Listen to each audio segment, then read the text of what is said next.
Ray starting pitchers presented by W.B. Mason. It's a 35-year-old veteran righty having a really nice year, making his 13th start of the year. He's 5-2 with a 2.29 ERA. As for his arsenal, the sinker sits about 92, 93. The changeup is a monster. They hit 108 off it. It's the lowest in all of baseball. It's a good pitch to go with the cutter and the four-seamer as well. Defensively, for the Rays, it's going to be Junior Caminero at third base with Williamson and Palacios up the middle. Vilade will be at first. The outfield left to right will be Simpson, Mullins, and Slater with Nick Fortes doing the catching. We're available as telecast can be heard in Spanish by selecting the SAP button on your TV remote. SAP brought to you by Toyota Certified Used Vehicles. So we're all set for game number 2. Red Sox hoping for a lot more offense than they got last night. They have dipped to 27 and 37. That is back to 10 games below 500. They have not been 11 under this season. How about get a run in the first? What do you think? You feel it today? 19 runs, second to last in all of baseball in the first inning. Too many quick firsts. Make this guy. Oh, sorry, boys. Ran a little bit late. Didn't miss first pitch, though. Duran leads this one off for the Sox. First pitch from Martinez, taken on the outside edge for a strike, count 0-1. After an outstanding month of May, he has cooled in June. Last 6 games, he's 3 for 24. Throwing up the tweet on YouTube right now. And it begins with him. I was on time, and then I had to use the bathroom. So 0-1 is the count. Pitch for Duran, who has sucked ass since we've turned the month over to Pride Month. Don't look into that. Here we go, boys. Good show. I can't see any of the chats yet, so 1 second. I'll interact with you all in just a second. What's up, C. Pockley? How you doing, man? Good to see you. What's up, everyone? 1-1, swung on foul back. Top of the first, and the game is tied. Progress. Real. You cook them, man. Cook. What's up, Diego? What's up, Paw Patrol? How you doing? Or Paw Patrol? Yeah, I'm looking forward, man. It's nice to have a Peyton Tolley start. Something to look forward to. This is lifted by Duran off the end of the bat. Right center field. The center fielder's there. Makes a catch. Out number 1. Umpires for tonight's game presented by M&T Bank. I'm going to start playing Russian roulette after work to wind down, like how some people have a couple drinks, feel like that's healthier. Definitely don't do that because I need mods in the stream for no other reason. No, but, you know, don't do that because your life is awesome. You should keep living. Damn, Hog, you're looking sexy today. I think that's not true. 1 away, pitch here for Sedan. Swung on, skies it. Is this going to stay in play? I hope not. First base foul territory. Vilade's there, makes a catch, out number 2. Unfortunate. It's not what we like to see, boys. Your eyesight get worse? Only a little bit. Only a little bit. And my eye doctor's telling me that I should be plateauing pretty soon here in terms of like how bad my vision gets for a couple decades. So that's good.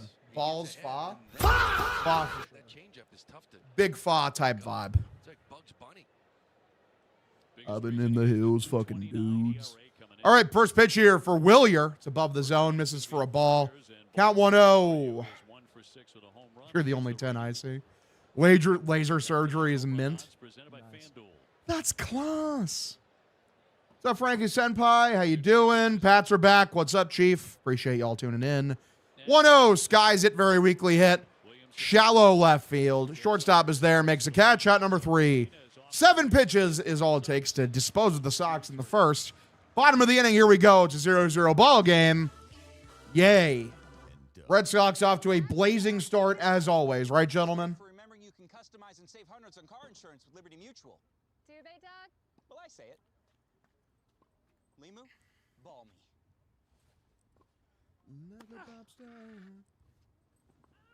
Limu, ball me again? My bad. Only pay for what you need. Liberty, liberty, liberty, liberty. Bro, look at. Did you see that? Should we tell him? So bad.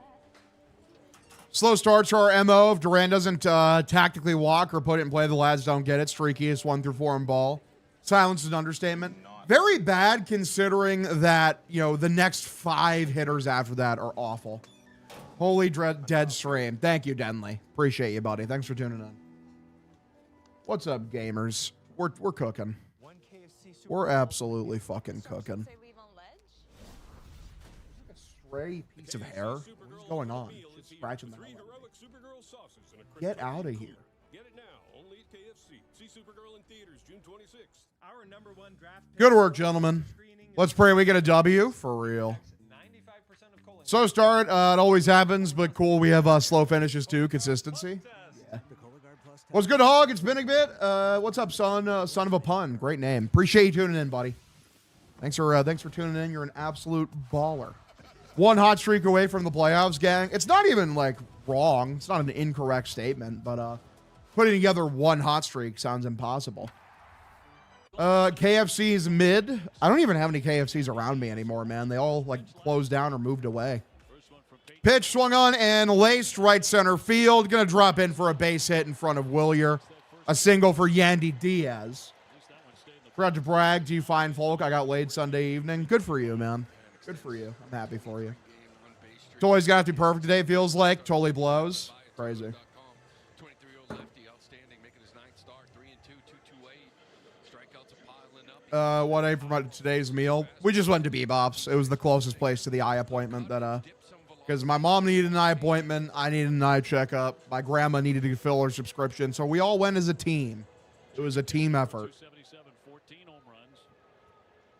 All right, so nobody out, runner over at first. Caminero stands in, first pitch from Tolley. On the outside edge, Chaikin, 94, sinker for a strike, count 0-1.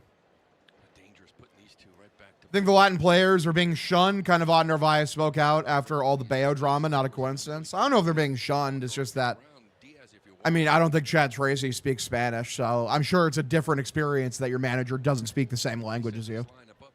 No Cora, no peace.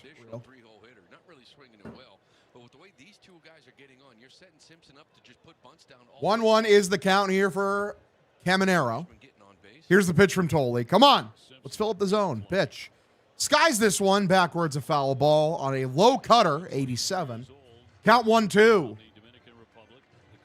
Come on, Tolley. Let's get it. How's your guys' day been going? You guys been having a nice day? What's going on? Put $50 on the Rays to get a run in the first inning. Wow. It's not even a horrible bet. The Sox are horrible in the first inning. 1-2. Swung on, fouls it backwards, stays alive. 1-2 still the count. Cocaine caught Mark McGuire, Spanish. Love that. I took the shot of cocaine and I shot my woman down. This is why you see a guy like Chandler Simpson hitting behind him.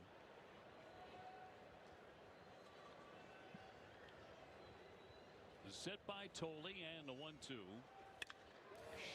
1-2, this is lifted, right center field, carrying in the gap, bangs against the wall. It's going to be extra base here. They throw to second. They actually could have got him if the throw was more on line. Meyer couldn't get the tag down. We're going to have runners safe at second and third here. Nobody out bottom of the first. And is Bro hurt? Because he's staying down quite a while. Is Caminero okay? He's just kind of like laid down on the ground like a dead cartoon character. It's a pitch that hangs in the middle for too long. He fucking smacked it. It's a decent throw from Rafaela. Yeah, Meyer just sadly wasn't able to put a tag down. He was just too far away. He did look hurt. And a trainer's talking to him right now. Oh, he might have fucked his wrist up on the dive. He landed weird. Interesting. His head is weird. It's his arm. Crazy. Can we not beat Tampa and Tampa Bay? Real. I talk Sox -1.5, and no, I'm not on dope. Oh, yeah, he did land weird. Bro, yeah, that's, he's lucky he didn't break his fucking arm in half, bro. Because, yeah, it kind of like bends backwards. Ew. Ugh. Yeah, that's not good. That's not good at all. You're not supposed to do that. That's the opposite of what will keep you in good health. Looks like he's staying in the game, though. He's a young man. He's a tough man. Young man. Well, they had Chandler Simpson in the 3-hole, huh? That's crazy. 640 OPS in the 3-hole.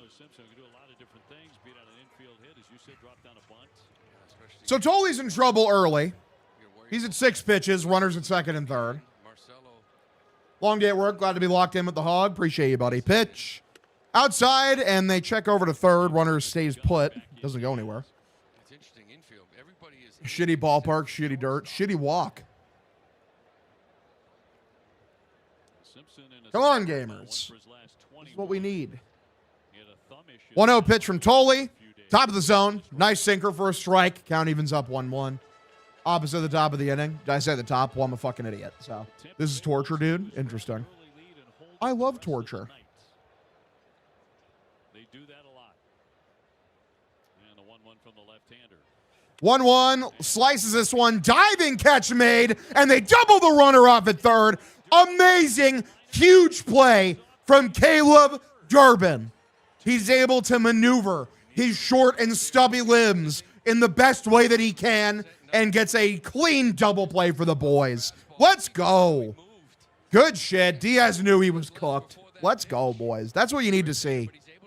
That's the pitching and defense you want to see, boys. He could have maybe frozen, got back in time, but probably not. It's one of the reasons why. Imagine if the runner was far off of second, too. He could have gotten a triple play. That would have been sick. There you go. Gold glove stubbles, for real. Imagine if Simpson had power, for real. Pitch inside middle, taken for a strike to Valade. Count 0-1. They call you think they'd call me Homer from the way I simp, son. His velo's down today. Didn't we say that last time too? And then like it went back up to like 97. 0-1 is the count for Tolley. Leaf Jones, thanks for the Prime subscription, buddy. I appreciate you. Slices this one foul down the right field side. Count 0-2. Is Leaf Jones a Toronto Maple Leaf fan though? That's the real question. Or is he just Leaf Jones for other Leaf-related reasons? Turns that into a twin killing. Diving. Getting out of this thing. 0-2. High and inside, misses for a ball. 1 ball, 2 strikes. This is 96-7. The last couple, first few here that were hit 94, 94 and a half. That was the ball Cameron Arrow hit 94 and a half. Just a little sinker though, but 2 outs here, dialing it up. 1-2 pitch from the big lefty. 1-2, skies it, very weakly hit. Gasper's trying to find it. He settles under it. Nope, they collide with Tolley. He collide with Tolley, so the catch can't be made. Guys, come on. Peyton, come on, man. That's dumb. What are you doing, bro? That gets you out of the inning. What are you doing? That's dumb. That's a dumb thing to do. Something between Contreras and Gasper was halfway down the line in foul territory. If Wilson can get this ball, fine. If not, this is mixed the whole way. He's got it lined up. I told you got to get out of there. You can't get involved in that at all. You're the pitcher. Let the catcher finish this play off. They call that an E2. They're going to pin that on Gasper. Doesn't seem terribly fair. Caminero, the runner. 1-2. Swung on and laces this one. It's scooped up by Wilson. Underhands to Tolley, and they're going to say the runner's safe. And the runner's going to be safe at third. No one scores at least. But, dude, you got to be fucking kidding me. You're so dumb. Yeah, he's got to go out there and just sort of settle Peyton down here a little bit because he's late getting over here as well. He is safe. There's no question about it. So a good trip here from Bailey. You know, that pop fly maybe can carry with you. This ball is hit, and he's just late getting over. Just dumb, man. That's dumb. What are you doing? A couple plays ago. Twitch, for the love of God, it's 1 subscription. That's not worth a hype train.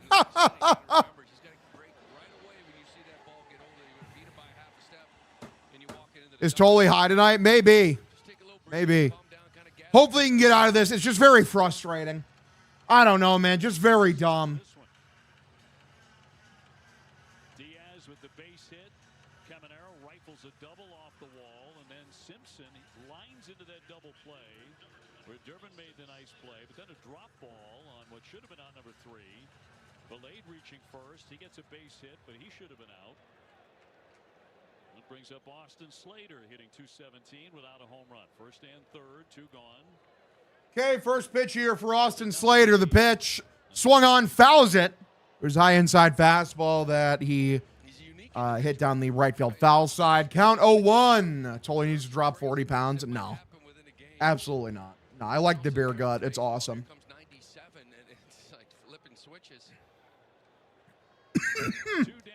0-1 count pitch.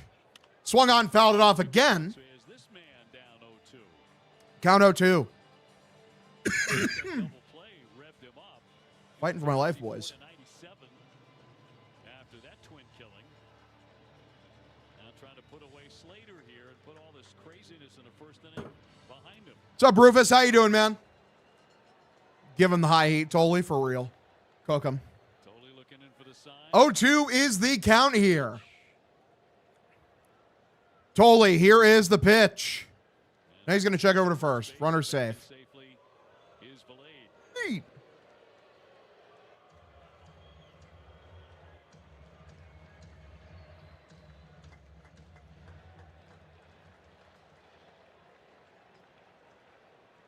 And the 2-strike offering again. 0-2.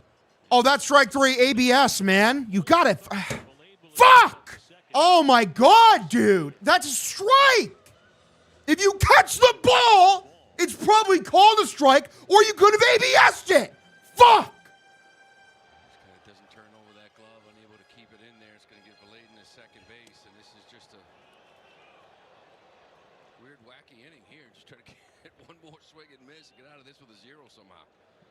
This is the most annoying inning ever. 1-2. Slices this one foul again. That came in at 96. It's only 18 pitches.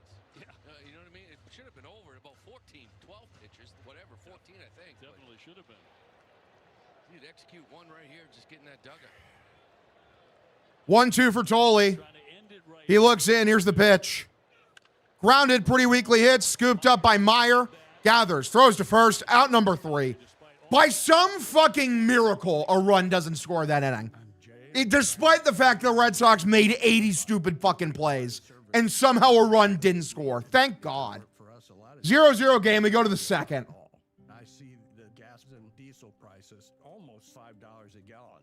This is around war, and the tariffs are just adding to the bottom line, and we're paying the difference. Ashley Henson backs an agenda that just makes things more expensive.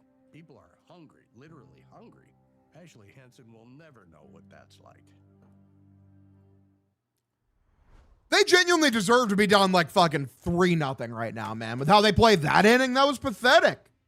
Sox gesture maxing makes Hogs cortisol level strike. Shut the fuck up. Oh my God. Fuck Ashley Hinson. I don't know who that is. Alas G, thank you for the follow. Appreciate you tuning in, buddy. Oh, nothing this team does should be shocked. Yeah, that was terrible. Rubbish is a good one. Good word. Would like to see them be buyers of the deadline, not sellers. I feel like that creates a losing culture for draft picks. Maybe. I don't know. Thing is, like, this team is so bad, man. Like, I want them to play better. They're 10 games below 500 now, right? Like, after last night's loss. Yeah, 27 and 37. They fucking suck. I miss my beast. Politician. Interesting. Huge. What's up, Josh? How you doing, man? What's up? I got him. What's up? You couldn't get a Beckham? Been loving Penny Lane. Lord help us. That's a great track. Penny Lane is in my ear and in my eye. That was something that no one had ever seen Well beneath the blue suburban sky, I said it. Meanwhile, by In one sentence, describe what we just saw there. That half. State of watching Garrett Crochet and Roman Anthony highlights. So valid. Pitch. Lone inside. I'm new here. Keeps spraying the Sox fan from Iowa thing. Yeah, basically. I was an alien that crash landed onto Earth. A la Clark Kent. And I was in Iowa. And then, like, it was embedded into my escape pod to blend into human culture to make me a Red Sox fan. So that's what happened. That's my origin story. I've not seen the new Scary Movie yet. 2-0 is the count here for Martinez. Looks in, and here is the pitch for Wilson Contreras. That is a middle pitch. He was early on it, though. Foul. Count 2-1. Another one of these guys on their staff, Alex, who throws a lot of changeups. Predict our finishing record. 75 and 87. Yeah, I think that adds up to 162. The Reds made a qualifying offer to him, but there have been people who have been impressed by his strike throwing ability on a consistent basis. And here with the Rays, they take a guy who can throw And turn him into a star. Alex, you wrote about Marcelo 65 and 97. Obviously last night, solo shot, but Think about it, 75 and 87 is like what? Fucking, I don't know. with him as well, like just kind of That's 12 games under 500. Right now, they're 10 games under 500. If they sell at the deadline and get worse, is that like an outlandish prediction of where they're currently at? Spear blocked me on Twitter. Damn. I don't trust Broslow to buy or sell anyone. I definitely don't trust him to buy, and I also definitely don't trust him to sell. He sucks. They're going to lose 100. I don't think they're bad enough to lose 100 games, but 80 plus for sure. Yeah, I'm looking forward to Spider-Man Brand New Day. It's like the only Marvel project I'm excited for right now. 2-2, swung on and missed out, number 1. At least like in terms of the movies. Like Marvel Comics has some cool stuff. Like I'm excited about the Stephanie Phillips Daredevil run that's ongoing. How many games are we back of the wild card? Good question. Probably like 4 or 5 right now. I had to guess.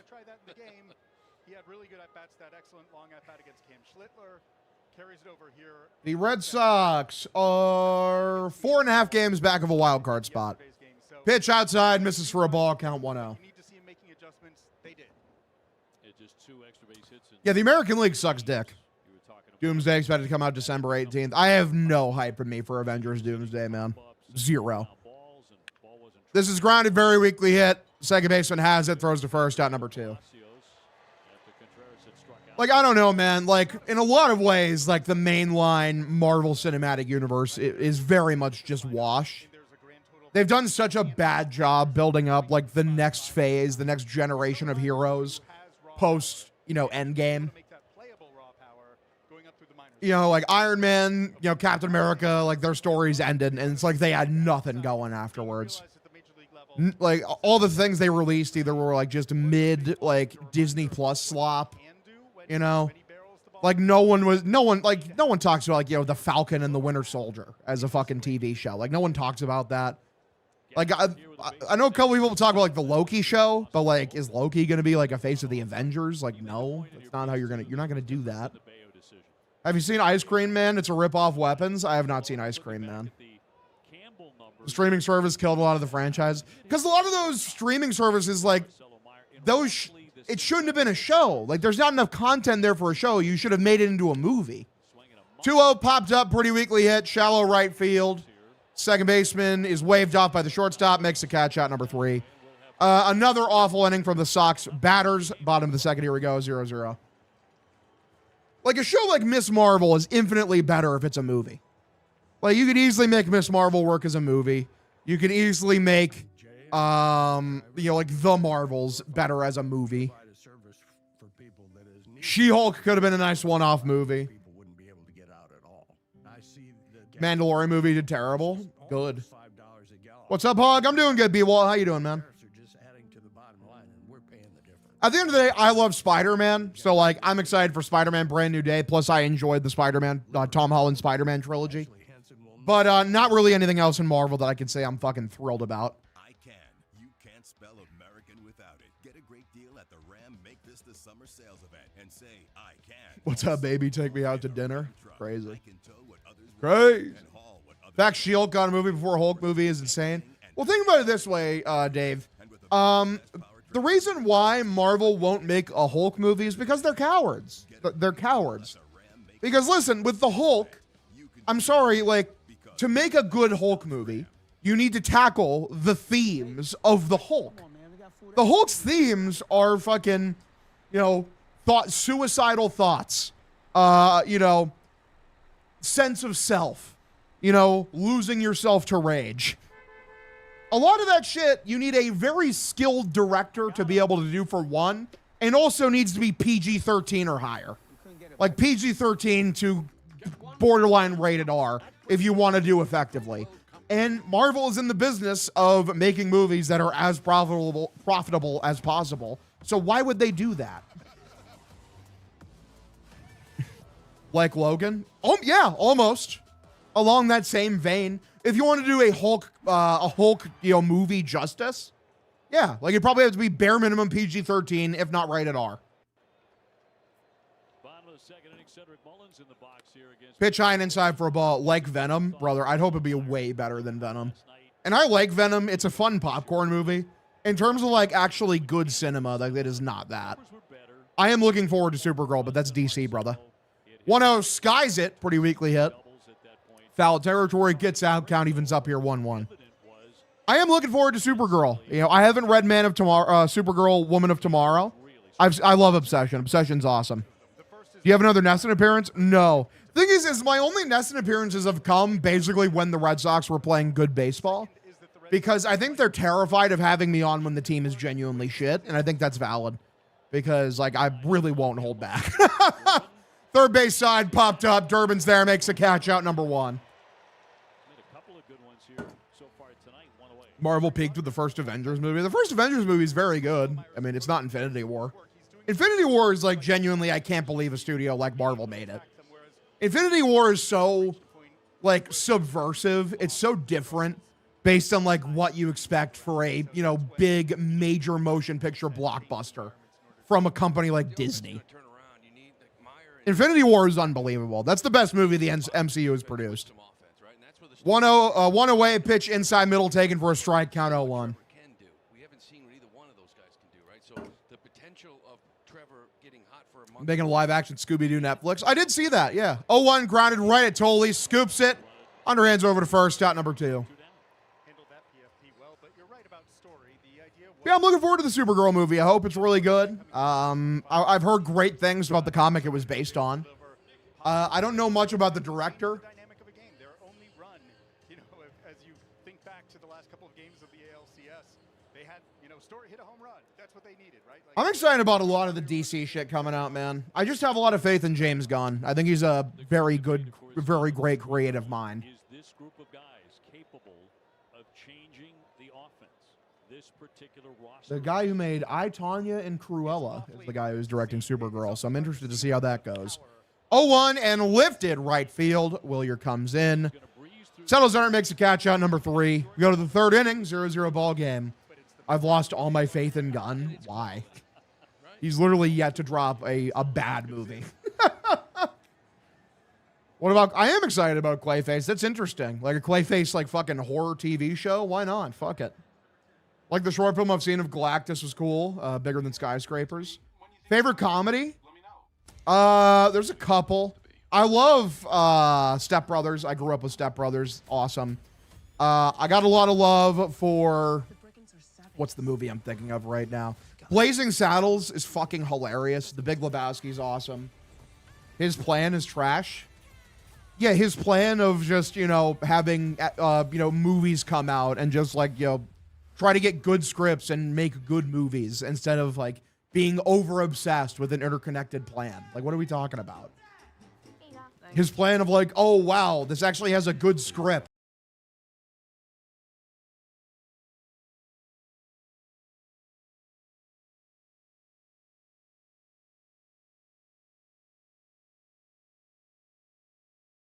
Any of Matt Rife's comedy specials. I've heard nothing but bad things about him.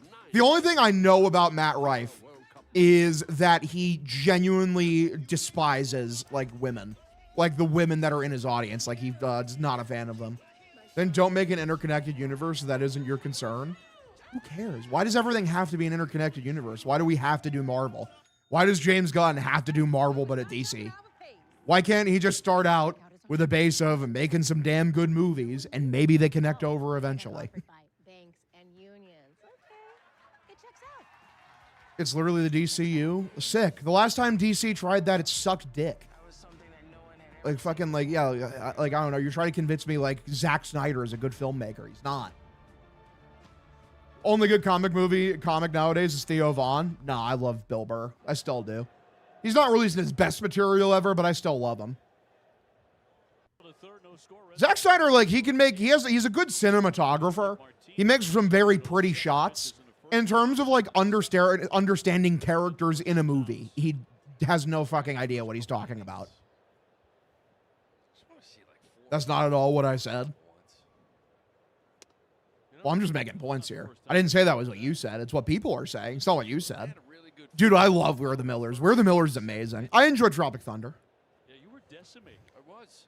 Second time. Bill Burr lost his fastball. Yeah, but they all do eventually. Bottom third, get to the top. DC hasn't made a good movie since the Bane Batman. Brother, like that movie, like that's the last good movie. That's not even a great movie. That's the worst in that trilogy. Dave Chappelle will always be the GOAT. Carlin, too. Name a better comedian. Sorry, then who? I lost track of who you were saying, brother. 2-1. Swung on, lifted, left field. Catch is made out number 1. There's too many people talking. Carlin. I mean, I like George Carlin quite a bit. I mean, he's obviously foundational. Me personally, I'm more of a, like, Louis C.K. If I was going to tell you, like, the guy who's made me laugh the most, it's Louis C.K. Like, Louis C.K. has got some all-timer bits, some all-timer jokes. Richard Pryor, obviously highly influential as well. Patrice O'Neal clears. Rest in peace, King, man. Rest in peace. Bill Burr, most famous person from my hometown. One away, high and outside. Misses for a ball. Count 1-0. Theo Vaughn's a fucking grifter. I don't think he's a grifter. I know that like his grandparents are like Polish royalty or some shit, but I do believe he actually grew up broke. Line left field down for a base hit. This should be extra bases. IKF, man. He's cooking. It was the worst of the 3 Batman, but they haven't made a better DC. Dude, Superman mogs it so hard. The Superman movie is so good. I love that movie. It makes me so happy. I rewatched the Superman movie on the flight, too, because, like, so many people have shit on it, and I just rewatch it. I'm like, nah, I love this. It makes me feel happy.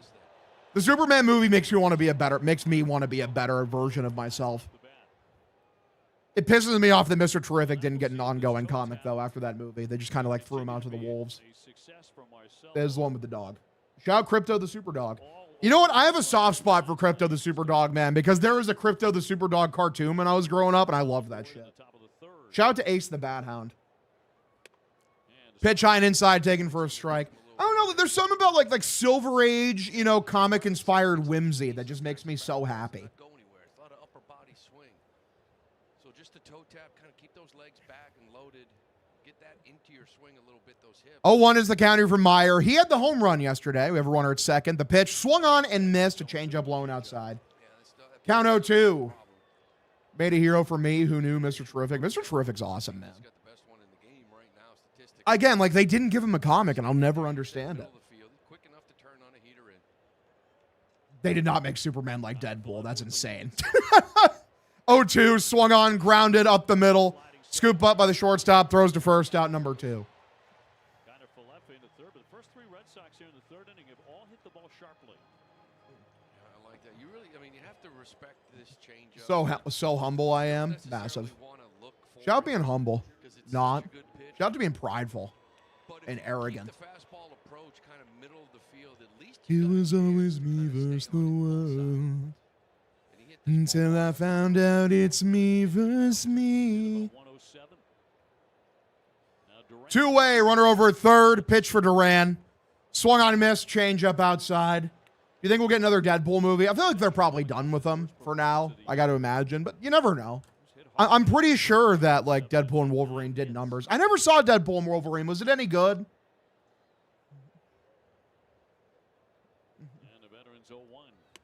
0-1, swung on and missed. Count now 0-2. Easy money grab. Shout out to being 10 games below 500. Yeah, the team's really good. Lowest weight lane spinoff would be interesting. I saw like there was an idea of like doing like a Daily Planet spinoff, which is like, I feel like you need to have a really good, strong, creative team to make that work. I know there's a comic book that's like called Gotham Central, which has a similar concept, but it's about the Gotham Police Department. And like, but without like any Batman or anything, it's just like the comings and goings of the Gotham Police Department. I feel like you could do something like that, but like it would be hard. I feel like you'd really have to put a good creative team together for that.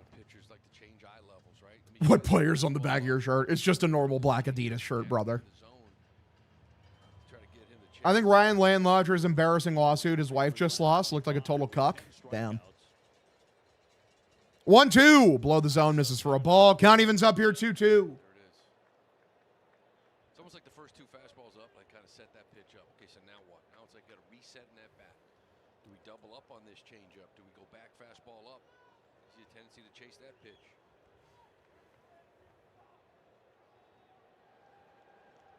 And a righty from the stretch. Jeffrey Wright would be great in that. Crazy. 2-2. Swung on, lifted this one, center field. There we go, Duran. That's an RBI single. Drives in IKF. Sox take a 1-0 lead here in the top of the third inning. Beautiful. That's good shit. We'll take that. We'll take a nice little lead here in the top of the third, boys. We're vibing. We're bing chilling. Have you seen My Baseball? I don't think I have, no. Cannot say that I have. Trade value going up. Cook 'em. All right, good shit, boys. Good shit. Rafael should get traded this year. Probably not. This is lifted right field. High, heading towards the warning track. Catch is made. Didn't get all of it, sadly. Sadon's been going opposite field quite a bit this year, huh? Out number 3, bottom of the third inning. Here we go. 1-0 ball game. Sox lead. One thing I appreciate about Sadon offensively is that he has been improving every year.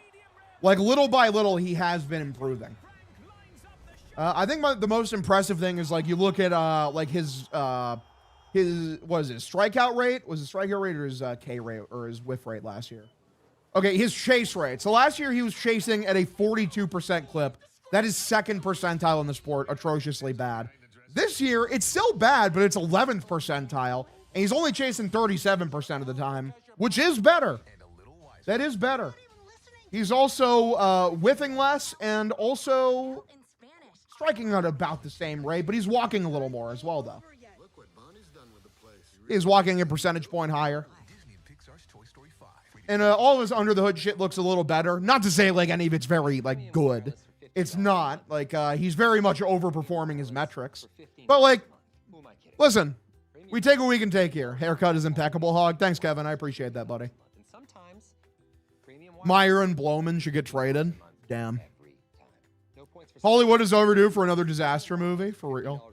There we go. Can't lose 7-1 if you don't score 1. You got a point. You do got a point.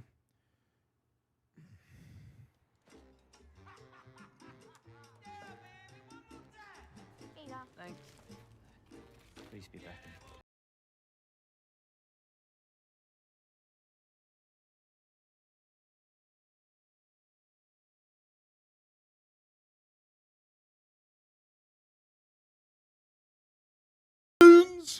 We're streaming every single Sox game.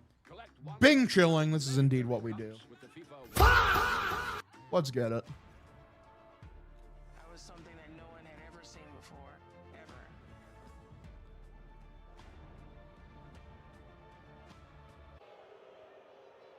He avoided that, did not hit him, but he went down quickly. That'll wake you up. Little sinker. Gonna want in on that lefty, but that's a little bit. All right. Hog, do you dabble in TH City? I don't drink and I don't smoke. I don't do any of that shit. I just don't be doing that. If you do, though, more power to you, brother. Life's hard. Whatever makes you happy. Nothing in the third. These 8-9 hitters are very important. Get these guys out while Tolley is out there. Okay, so 1-0 count here for Richie Palacios in the bottom of the third inning. I always like Richie Palacios' name. It's a great name. Very big W. And you're dealing with the next two. 1-0. 1-0, swung on, skies it foul. Jaron Duran got a great jump, by the way, on that stolen base attempt on the flyout by Sadon Rafaela. He looked like he had it stolen. 1-1 pitch. Grounded, very weakly hit. First base side. Foul ball. Dicky Palacios. Dude, you call him Dick. You're Dick and Dicky. It's tough to see the guy stealing. A righty, it's a good pitch to hit. I get it. Who's smoking THC in the big 2-6? I'm sure plenty of people are. I'm sure plenty. You know, I gotta let him get this back. We're chilling. Outs, man, on Bing second. chilling, if you will. Just couldn't turn down that fastball down. All right. What's new with Cassis? Yeah, he's dead. As far as I'm aware, he's dead. I'll see if I can find a new update. I'm pretty sure he's dead. Base with Meyer and IKF up the middle. Contreras at first. The outfield left to right. Duran, Rafaela, Abreu, Mickey Gasper's doing the catching. Yeah, there's nothing. 1-2. Swung on, slices it foul. Palacios, Diaz on deck, and then Caminero. Don't mean to sound like Simone's uncle's boyfriend, but we do be strong nowadays. Many have said such a thing. Many such cases. Because it got wacky after that. All right, 1-2. Tolley looks in the pitch. Way outside for a ball. Count evens up 2-2. Tampa Bay beat Peyton at Fenway back in May. Gave up 3 runs. Only one of those. 2-2. Swung on, fouls it. In 5 innings. Yeah. A little frustration for Peyton here too. You know, 33 pitches into this game. He does not have one. Sadly, you know, to anyone who thinks that Cassis do be smoking some cock, some hot cock. No, as far as I'm aware from everyone that I know interiorly, Cassis is he be fucking. He be getting boxed pretty frequently. It's like a known thing. It's very funny. The strikeout here, beautiful. Out number 1. We go to Yandy Diaz, who's been cooking the fuck out of us. It's a great day when the Brewers lock up prospects for half the cost of Campbell with 3 option years too. Yeah, the thing is about the Brewers is they're just kind of like a better and more, you know, well-run team than we are when you think about it. 1 away, pitch. Inside middle, taken for a strike, count 0-1. Combination of his personality and his stuff, of course, the fact that he's been very, very good. Too, Trey says he feels like he's made multiple steps in his progression with his mix, having what he calls his 0-1 from Tolley. Swung on, skies it backwards. It's in foul territory. Gasper looking for it. He cannot pull it back. It's a foul ball, count 0-2. As far as that vertical leap, though, guys, still Campbell is in a good contract, just premature. Dude, I really do hope he figures it out, man. He hasn't figured it out yet. I understand it's a new swing. He's trying to adjust, but it is worrying. It is something that we're all sitting here very worried. And as you say, he locks in and he can bring it 97. 0-2. Here's the pitch. Swung on and lifted by Yandy, right field. Willier trotting in, settles under it, makes a catch out number 2. I've been to a couple minor league games because, you know, the Iowa Cubs, they're the AAA affiliate of the Cubs, obviously. Yeah, I've been to a couple of those. They're fun. That's a slider. Tonight it's up to 89, but it's always kind of... Okay, 2-way pitch. Top of the zone. High middle for a strike, count 0-1. You know, Schlittler throws 97 and his cutter's 94. Like, that's a 3 fastball mix. Why not trade Duran for a righty, call up Campbell? Real. 0-1, swung on a miss, count 0-2. I'm like 40% sure that Roman Anthony is heading straight to Christian Campbell territory. We should just stop watching, you know? Like, why watch, you know? Let's just turn it off. Let's just turn the game off. You know, there's a lockout next year. None of our prospects are good. They're all, you know, none of them will ever be good. Like, why watch, you know? Peyton Tolley's going to blow his elbow out, you know? How far away is the Field of Dreams to you? 2 or 3 hours, I think. Way inside for a ball, count 1-2.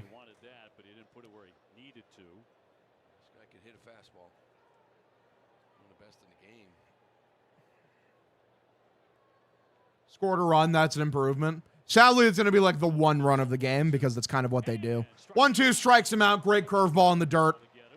Good job from Tolley, out number 3. 4th inning, here we go. I do like Tolley quite a bit. Why do you get so mad when people talk about Roman? Do you have a secret crush on Roman? Definitely, dude. Definitely. Why do I get mad? Because, like, I'm sorry. It's because, like, when you start saying, like, oh, Roman sucks or whatever, he's injury prone, you get into the realm of, like, it's why are we even having a conversation? Because clearly, like, you just think the Sox are never going to be good ever again. There's nothing ever to be optimistic about. Why bother? It's because it crosses the route from having conversation to just let's be a doomer now. Let's be a doomer and nothing positive will ever happen again. Optimism is gone. Hey, who is not checking out with Pace? Pace checkout is offered by the banks and credit unions you already know and use. Oh, checkout offered by banks and unions. See, Portland Frank, I've talked about this before, like Roman for Jordan. Like, why? Why would you do that? You're in the same spot. If, like, with Jordan, one guy can't carry the offense. It's got to be Jordan plus. You want Roman on the team to hit with Jordan. It's just an opinion. No one's saying we don't want the Red Sox to ever be good again. I'll probably bet my left testicle that everyone in the chat wants to be good again. Nah, I wouldn't. Milliken front and center for Banana Ball and Providence basketball. Fraud. I would want Meyer for Abreu, reliever. Okay, I'm lost.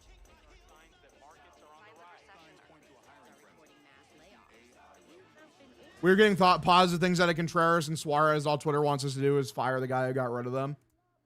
Oh, yeah, I'd easily fire Craig Breslow. Easily. In 5 seconds. At the end of the day, he fucking torpedoed the team. I like Ranger, and I don't think they should trade Contreras. I think Contreras is part of the solution. I don't think he's part of the problem. You have him under control for 2 more years. I hold on to him.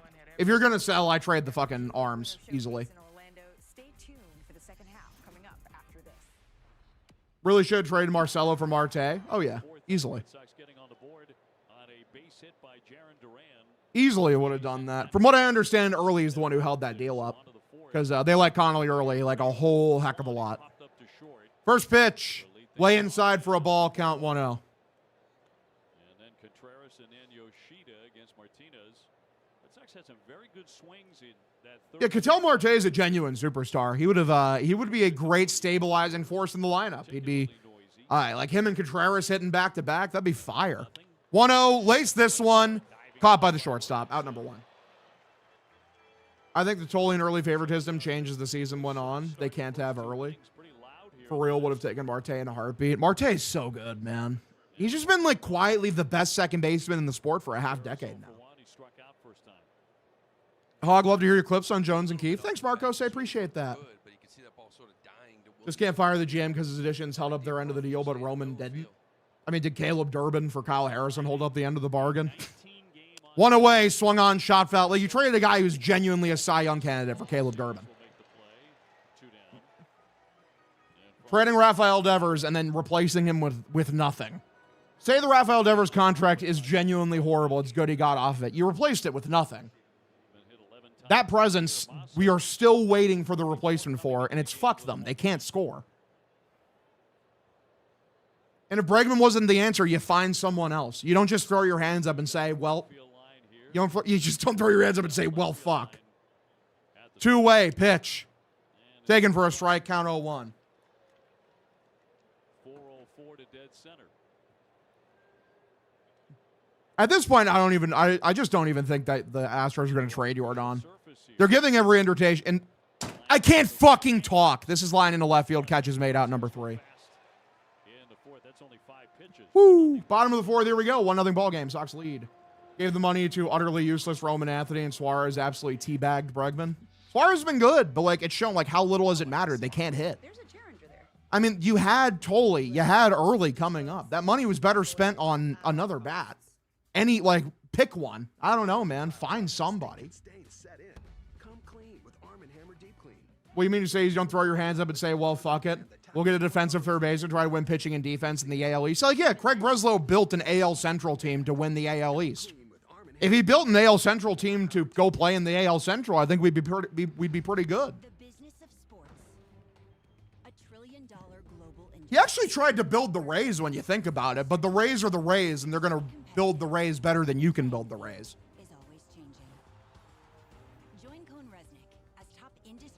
There's no good free agents anymore. Damn, maybe you shouldn't have traded Devers then. Just a vicious season where Duran and Abreu showed up. Willier's been good. Willier's been like what he's been for the last 3 years now. Duran, yeah, like he hasn't shown up for sure. But also, can't you argue part of the reason why Duran has been so inconsistent is because of the outfield logjam and because he doesn't get consistent playing time? They didn't make an effort to clear up the logjam. Like early in the season, what fucked Duran up so much is he's not getting everyday playing time.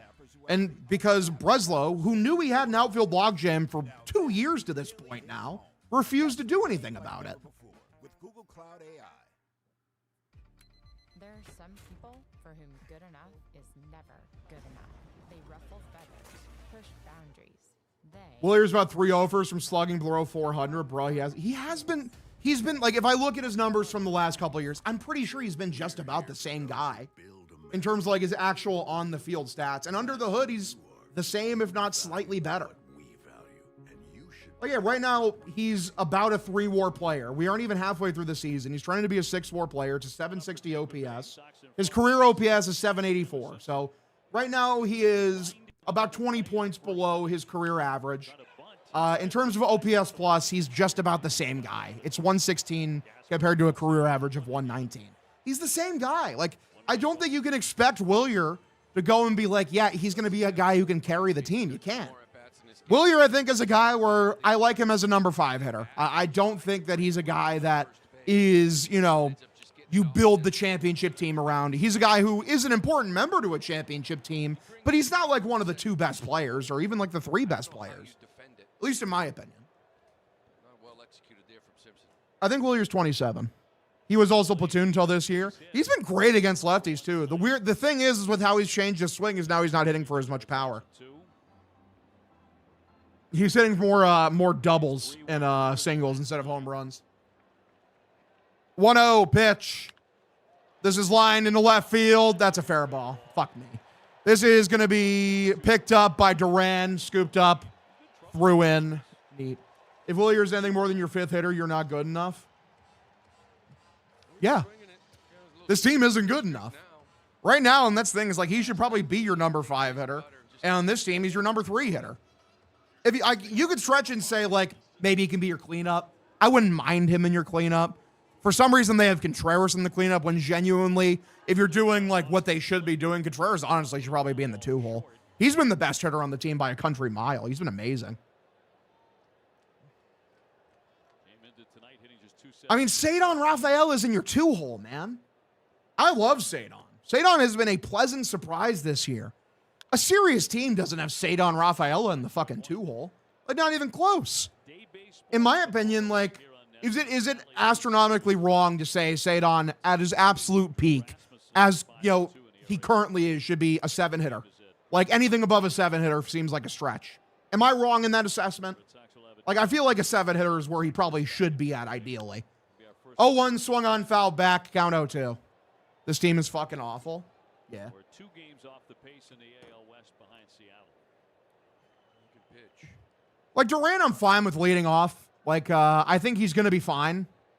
Like, I think that he will be, you know, I think he's worthwhile as a leadoff hitter. I think he's a guy who can get to bare minimum high 700s OPS. This is lined right field, high and deep. Oh, Jesus, Willie, are you okay? Okay, foul ball, luckily. Jesus Christ. He crashed pretty hard in there. Looks like he's fine, though. You're being too nice. I'd say 8. I think best case scenario, he's your 7. I think in a lot of, like, I think in the most elite teams, he's an 8 or a 9 hitter. Trying to make this catch. Luckily, nothing really got jammed. Yeah, he crashed into that shit, bro. So what's the move then? Trade Duran and early for some 850 OPS left fielder? I mean, the plan for this year genuinely might be trade the bullpen and fucking, you know, sell for next year and, you know, try to regroup for next year, which I hate because there's probably going to be a lockout. Because I don't know. That's the thing is, like, Duran, I empathize with Breslow's position in a way because there is an outfield logjam. We know that. But Duran is not a bad player. And if you ship out Duran, you are going to get less value. You're going to get less value than what he's worth because you're bent over a barrel. But, like, also, there is a logjam.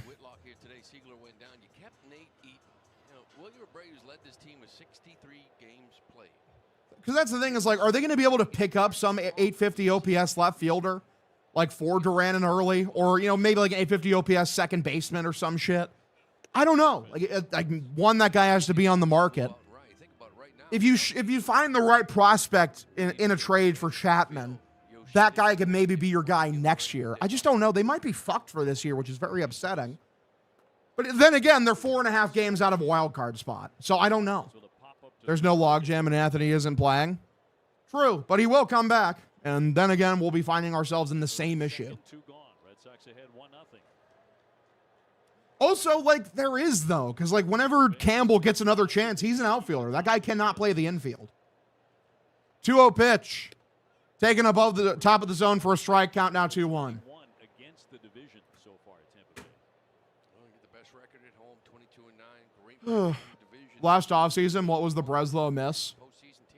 Durbin for Kyle Harrison. In terms of his signings, I like his signings. Contreras is a good signing. Great signing, even. Or, sorry, a great trade, I should say. It's not a signing. He traded for him. Same with Gray. All of his shit was trades. Trade Gray, the bullpen. I'm not trading Wilson Contreras, man. I'm keeping him. You have him under control for 2 more years, and, like, Are we really going to start like another deep rebuild? If you trade Contreras, I feel like that's another deep rebuild. And like I have no appetite for that. 2-2 way outside for a ball, count 3-2. I wouldn't mind Teoscar Hernandez from the Dodgers. Remember when we could have signed him a couple years back and then we didn't? How's his year going this year? I know people were complaining about him. Has he figured it out? It looks like he figured it out. 785 OPS, 120 OPS plus. This is ground into right field, a base hit. Runner rounds around third, coming home. Throw from Willier, not in time. He's safe. It's a tie game, 1-1. I see what you're saying about not being doom and gloom, but to be honest, Roman has 12% of the bargain, and he's ostensibly number one reason the team stinks. Yeah, when you build the team around a 22-year-old and he has a bad month and you're cooked, I blame the GM. But yeah, like he hasn't been up to like his own standard, and then he got hurt. Like, what am I supposed to say? Like, fuck him forever. He sucks because he got hurt. Like, no. At the end of the day, he had a bad month. A bad month where I look at his under the hood shit and there's literally nothing to worry about. Bad half year. Like, we're blaming guys for getting injured now. Like, this guy sucks. He got hurt. It's mid-June. He's got one home run. I don't know, man. Like, he played what, a month? Played a month and a week, and then he got hurt. What are you going to do? ABS powered by T-Mobile. And it will be a strike. You can track ABS challenges. Also, year one of a 9-year deal. True. It's just like, great.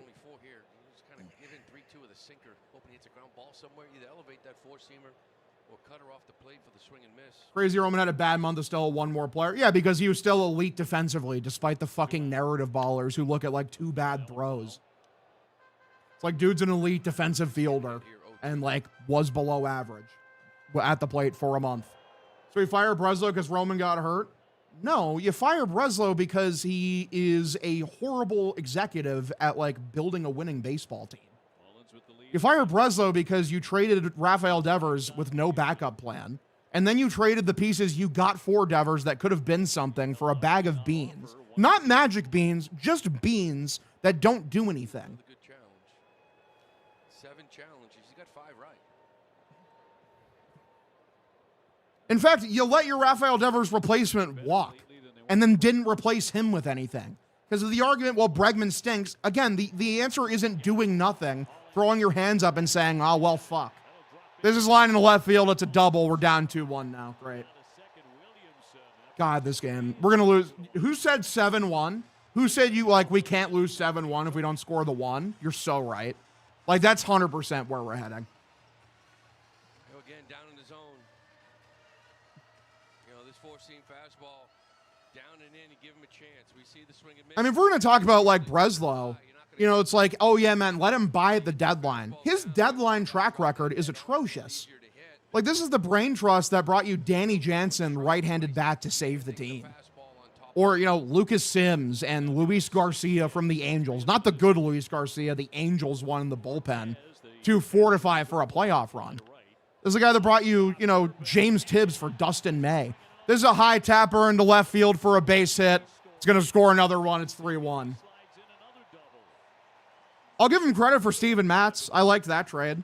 I like Steven Matz. He was good here. I wouldn't have minded if they brought him back either, but they just kind of let him walk, unfortunately. If you wanted, if you wanted Chase to kill himself, the Red Sox would hire Tyler Milliken. Chase like fucking he sees Tyler Milliken like in his nightmares, fucking, you know, tormenting him with a spreadsheet.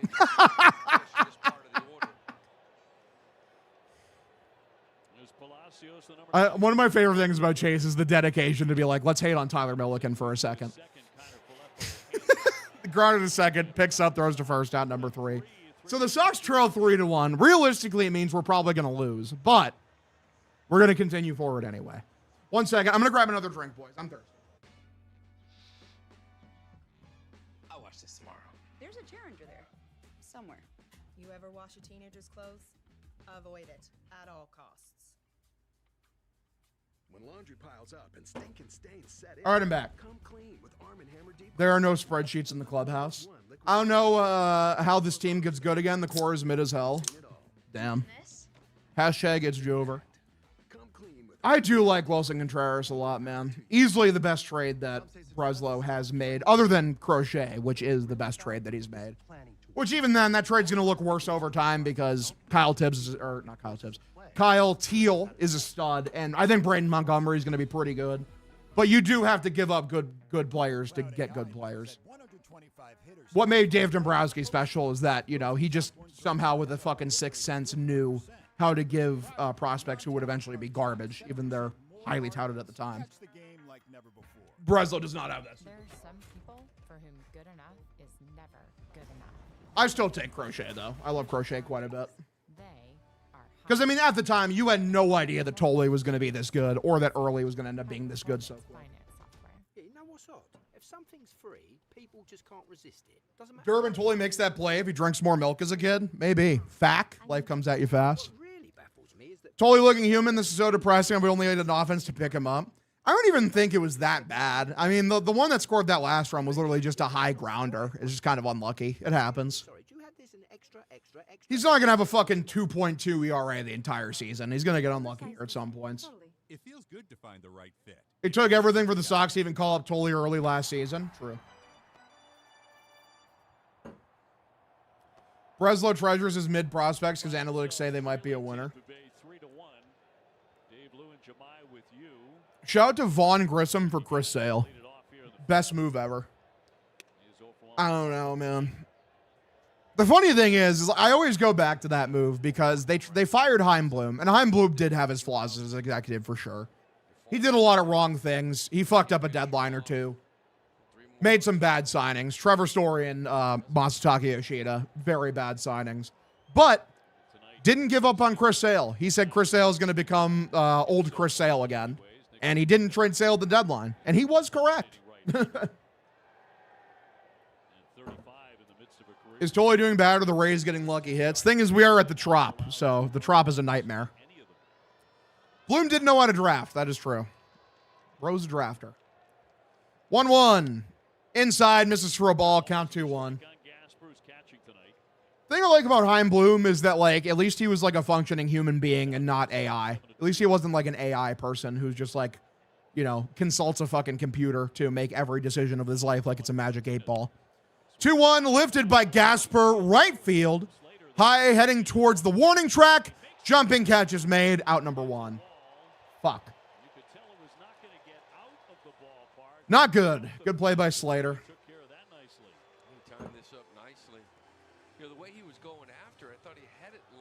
By the way, Cool Party, thank you for re-upping your subscription for 2 months, buddy. I appreciate you. Fuck off, bro. Valid.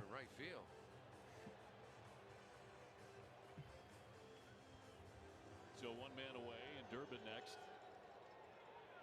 Martinez thrilled by the effort. All right, pitch below the zone. Misses for a ball. Count 1-0. Craig Breslow played in the majors for a decade. Bloom got a degree in economics from Nail. That's the definition of narrative ball. Yes, Craig Breslow did play in the big leagues for a decade. It's crazy because it did happen. If you asked anyone who's ever interacted with him in the big league space professionally, they would not be able to tell you that based on how he talks to people. Guy played in the big leagues for a decade. Yet there was a report that came out that he needs a fucking English to English translator because he's so bad at communicating with people. Like, it's crazy. Like, it just kind of shows, like, you know, like fucking, like Chaim Bloom, like was a people person, was the guy that people liked and respected, even if he was bad at his job. Meanwhile, Craig Breslow is a stiff AI-powered robot who doesn't know how to fucking talk to anybody. Yeah, plus Breslow also went to Yale. He cut his teeth at Yale, too. Somehow his Yale experience overrid the 10 years of playing in the big leagues. 0-1. Below the zone, misses for a ball. 7-pitch inning. He's got a 5-pitch inning. Now staring at 8 this inning with 2 outs.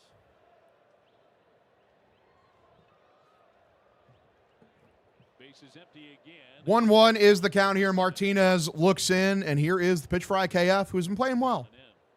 How bad is it that IKF is legitimately, like, over the last month, is like a top 5 Red Sox? I don't even think that's an exaggeration. I think he has been a top 5 Red Sox over the last month. Why trade a year 2 rookie for an everyday third baseman? Well, I can give you the reason. He didn't think he got Harrison in the program, and I just didn't think he was any good because Breslow's like, well, our pitching program, the best pitching program in the world, couldn't pull anything out of this guy. So clearly he sucks. So I'm going to go to the Brewers, this dumb organization, and I'm going to bring Caleb Durbin in, rookie of the year winner, and I'm going to unlock him even further. This guy is going to be a rock solid 4-WAR player for us. And no, not even a little bit. You got fucking fleeced. This is line left field. Catch is made out number 3. I can't do the thing where I blame the GM for having so many good moves when the lineup stalwart's like, nah, I don't want to hit baseballs. I can because, fucking the guys that were here, the foundational pieces of the team that were there to help out a guy like a Roman Anthony, you got rid of them and replaced him with nothing. Either Roman and Brez get a pass or nobody gets a pass. No, fucking Breslow did not build a good enough team. We're just ignoring, we're going to ignore the Rafael Devers trade and letting Bregman walk without doing anything to fix the lineup. Yeah, I don't understand, let's blame the 22-year-old. Let's blame the guy, let's blame this guy. Yeah, Mookie Betts, it'd be like calling Mookie Betts up at 22, be like, carry the Red Sox. He couldn't do that at 22. Dustin Pedroia, when you called him up at 22, couldn't carry the Red Sox. That's a horrible idea. He had David Ortiz and fucking Mike Lowell and Manny Ramirez to lean on. Mookie Betts had a bunch of other guys on the team to lean on. He had JD Martinez hanging out with him. And Benintendi and whoever the fuck.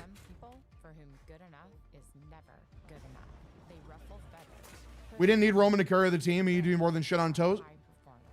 If Roman being bad for a month sinks your team, you needed him to carry the team. He was bad for a month and then he got hurt and they can't hit. If one player is your entire organization in terms of offense, you built a bad team. Again, you can't say bad 3 months when realistically he played 1 month. He played 1 month and a week. That's not playing 3 months. Yeah, players are bad because they're injured. That's not a take.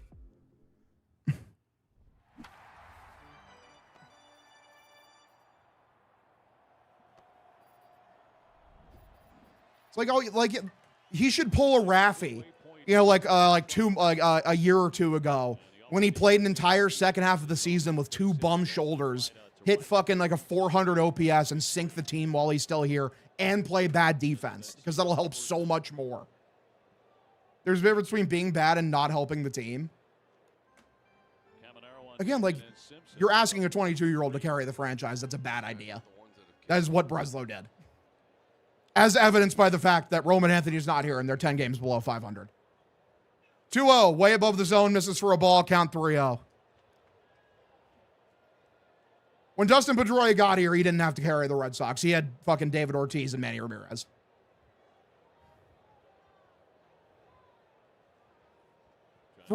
Pitch. Middle, taken for a strike, count 3-1. I'm asking the 22-year-old to show up to work. Hey, brother, he's injured. What do you want from him? Why are we playing? Why is he playing injured? Why would we do that? 3-1, way inside, walked him, ball 4. And Veritek. Yeah, obviously. And. That team was really good. Samuel Bogart showed up in 2013. He wasn't a fucking key part of that team. He didn't have to be. Pedroia was there. Ortiz was there. That slew of veterans. Napoli, Gomes, Victorino. According to Sam Kennedy, is healthy. Great. I don't give a fuck about Sam Kennedy. He's injured, so I had to give Breslow some grace there. No, I don't.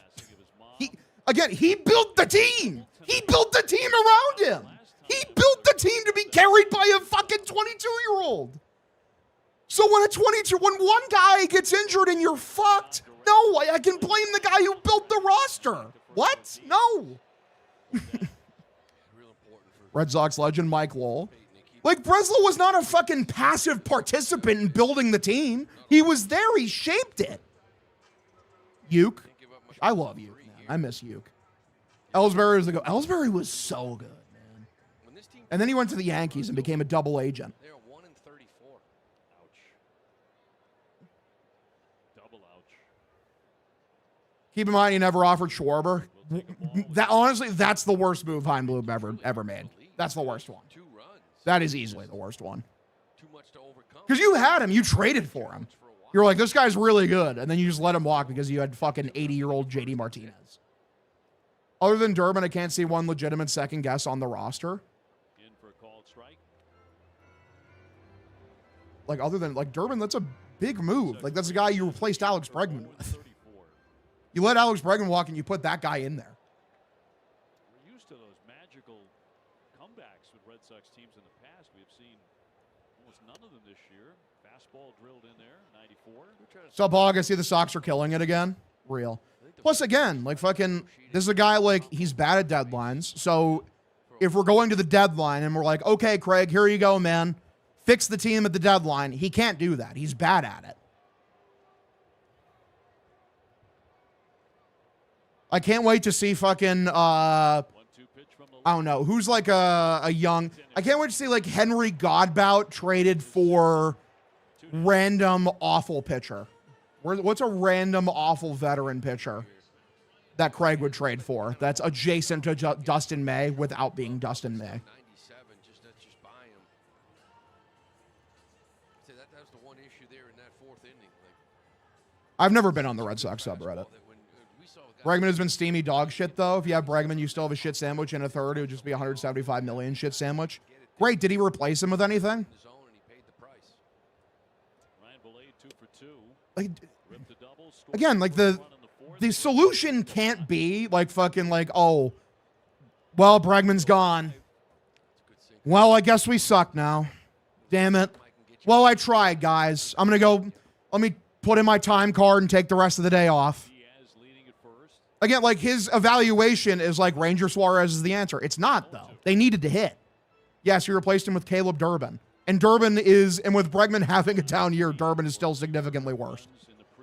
Like 100 OPS points worse. One of the worst hitters in the sport. 0-2 inside, misses for a ball, count 1-2. I would say, though, more of a AAA lineup with Duran gone and Roman hurt. Yoshida can't play every day, so now we rely on Eaton. They haven't even played Eaton yet. I'm kind of surprised by that, honestly. Maybe their bullpen is not quite as good as it's been in the past. 1-2 and lifted left center field. Sadon's there, makes a catch out number 3. 6th inning, here we go. 2-run game. Neat. Every single player on the Sox is a pussy and a loser except Chapman. Trade them all. Damn. People think Duran, Willier, Sadon, etc. are better than they all. They are just mid. Sadon's not mid. That's a good player. Willier's not mid. That's a good player. Duran is highly inconsistent. At least this year. Duran was an 8 WAR player, and then he was a 5 WAR player last year, which was cool. And now, like this year, he's extremely whatever. When is Nick Kurtz a free agent? Didn't they already lock him up, or am I wrong? Durbin's been better, but like that's not saying much. His OPS was like fucking 490, and now it's 536 because he's hitting singles every now and then. Being a 162 ain't easy, good or bad. It's definitely a lot easier good. like what's Durbin's numbers over the last like 15 games? 1 second. He's been better for sure. But like I wouldn't still say that he's been like a fucking a sizable presence in the lineup. Over his last 15 games, Durbin is a 670? 670 OPS, which again, that is a sizable improvement to a guy who has like a 500 OPS, but that's still a below average hitter. He's been elite defensively. That's nice. Over the last 7 games, he's also fallen back down a bit. He's down to a 579 OPS. Yes, that's the math. It's 579. To improve your credit, savings, taxes, and more. So you can find your way to money. Like Intuit Credit Karma. The thing I come back to with Breslow is the team just can't hit. And the thing, they can pitch, even like without the Ranger signing. If they had just gone into the season, put their nuts on the table, been like, Peyton Tolley, Connolly early. You're in the rotation. And we're going to go sign another bat. We're going to either sign or trade for another bat. You'd be in a much better situation. We're fucked no matter what we do. You cursed us after game 1 of the wild card. Thanks, C-Money. I appreciate you, man. You got War Pig, who's played 1 full season ever. Such a War Pig. Again, like, this is one of those things where we go into Doomer talk, where it's like, why? Like, we're just going to give up on Crochet now? Like, he's a young guy, man. Pitchers get injured. It happens. It's also not like he's going to miss the entire... It's not like he blew his elbow out. He's going to be back. How can you say it's okay to put pressure like that on Tolian early, but not Roman? It's still not great, but, like, also, they're better equipped to handle than fucking... They're more equipped to handle on the pitching side than fucking, like, the hitting side. Like, they have nothing. They can't hit. They average, like, 2 runs a game. And yeah, you're right. That is unfair. But, like, also, you brought in Suarez, and what'd you get? The rotation's good. The defense is good. The bullpen is, like, top 3. They're 10 games under 500. Doesn't matter. They can't hit.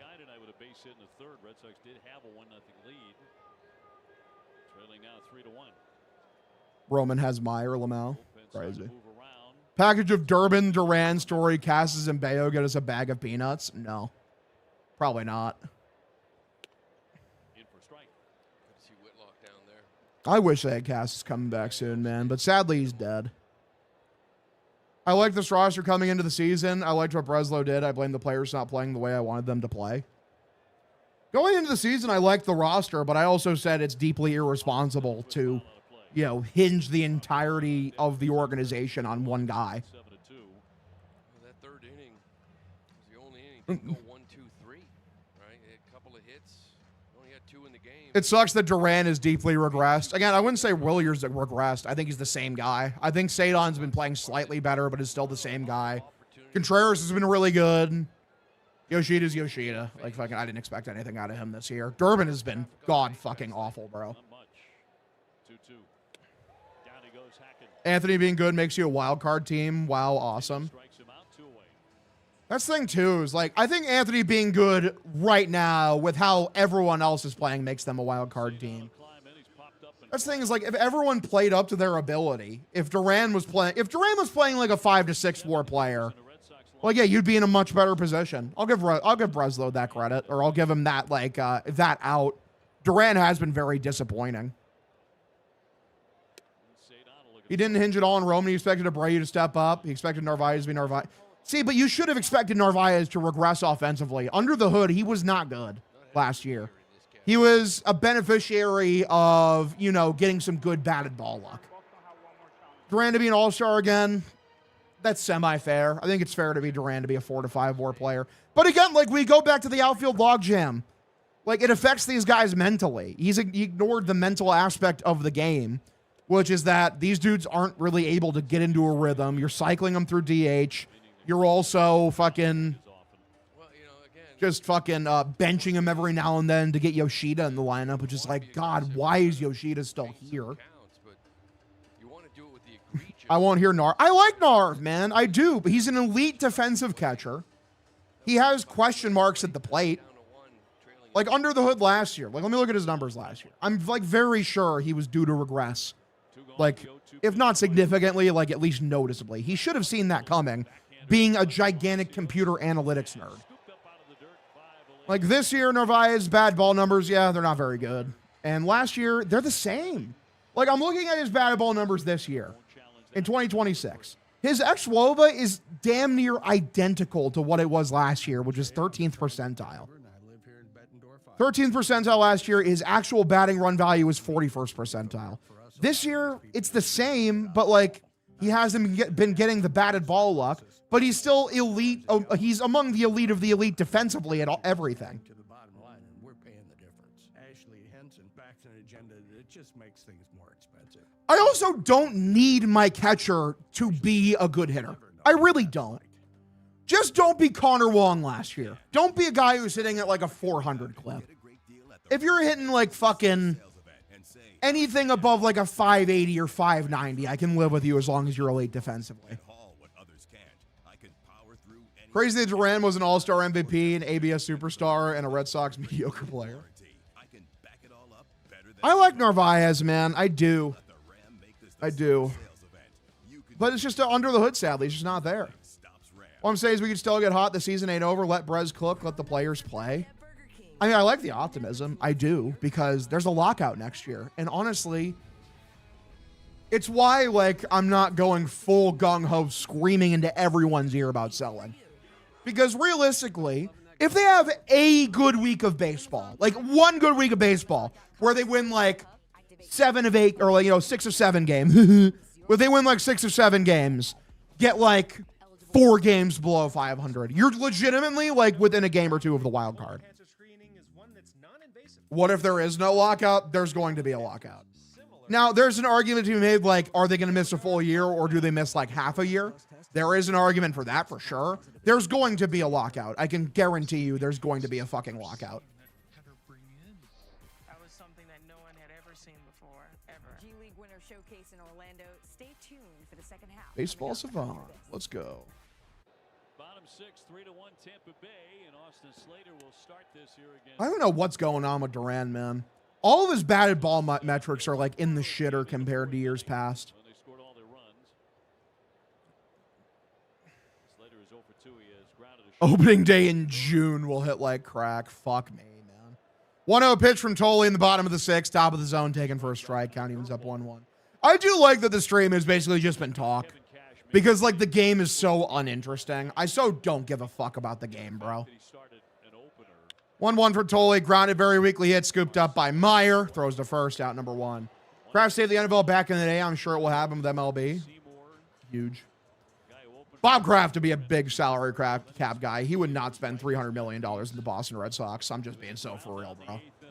He tries to nickel and dime whoever he can with the New England Patriots. Like, the practice facilities are super outdated. Henry ain't no Kraft.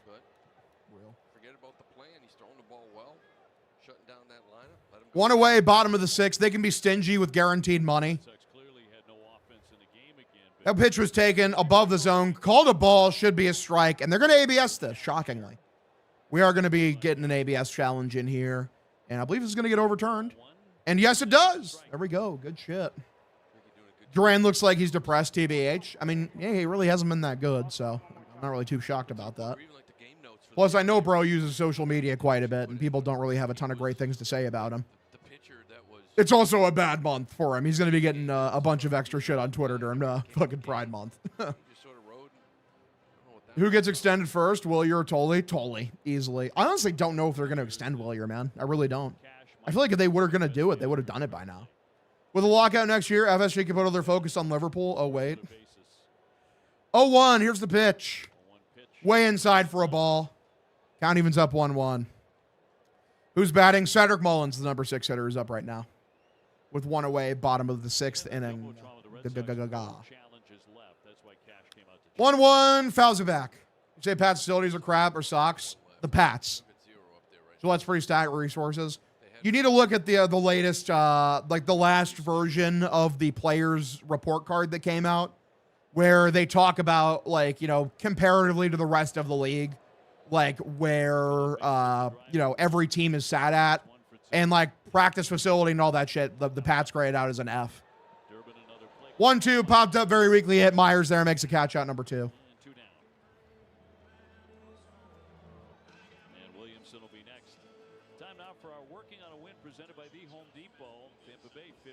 Yeah, it was the NFLPA team report cards. Let me see. I can pull the Patriots up here. All right. Treatment of families, C+. Food dining, C. Nutrition, B.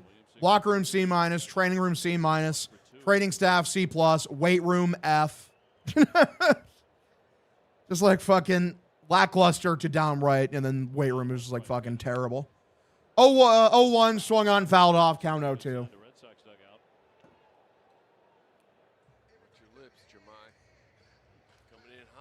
In terms of overall grade, they ranked 31st out of 32 teams. Playing A+ for real. But yeah, like, to put it into perspective, it's 31 of 32. They're the second worst team by grade from NFLPA. Grounded over to Durbin, scoops up, thrown to first. He had no chance. Runner safe. How do you have an F weight room in the NFL? That is impressive. That is a hard thing to do. Rays are 10-0 versus the AL East at home. Really? Did not know that. If the Sox could rip off 5 in a row, we'd feel better. Yeah, we would. Do you know why? What's the Sox longest win streak this year? I'm sure there's plenty in here who know the answer because I've said it multiple times. Longest Red Sox win streak of the season. Pitch. Excuse me. Low outside corner. It is 3. It is 3. You got it right. Ding, ding, ding. Because they've swept 2 series, and that was it.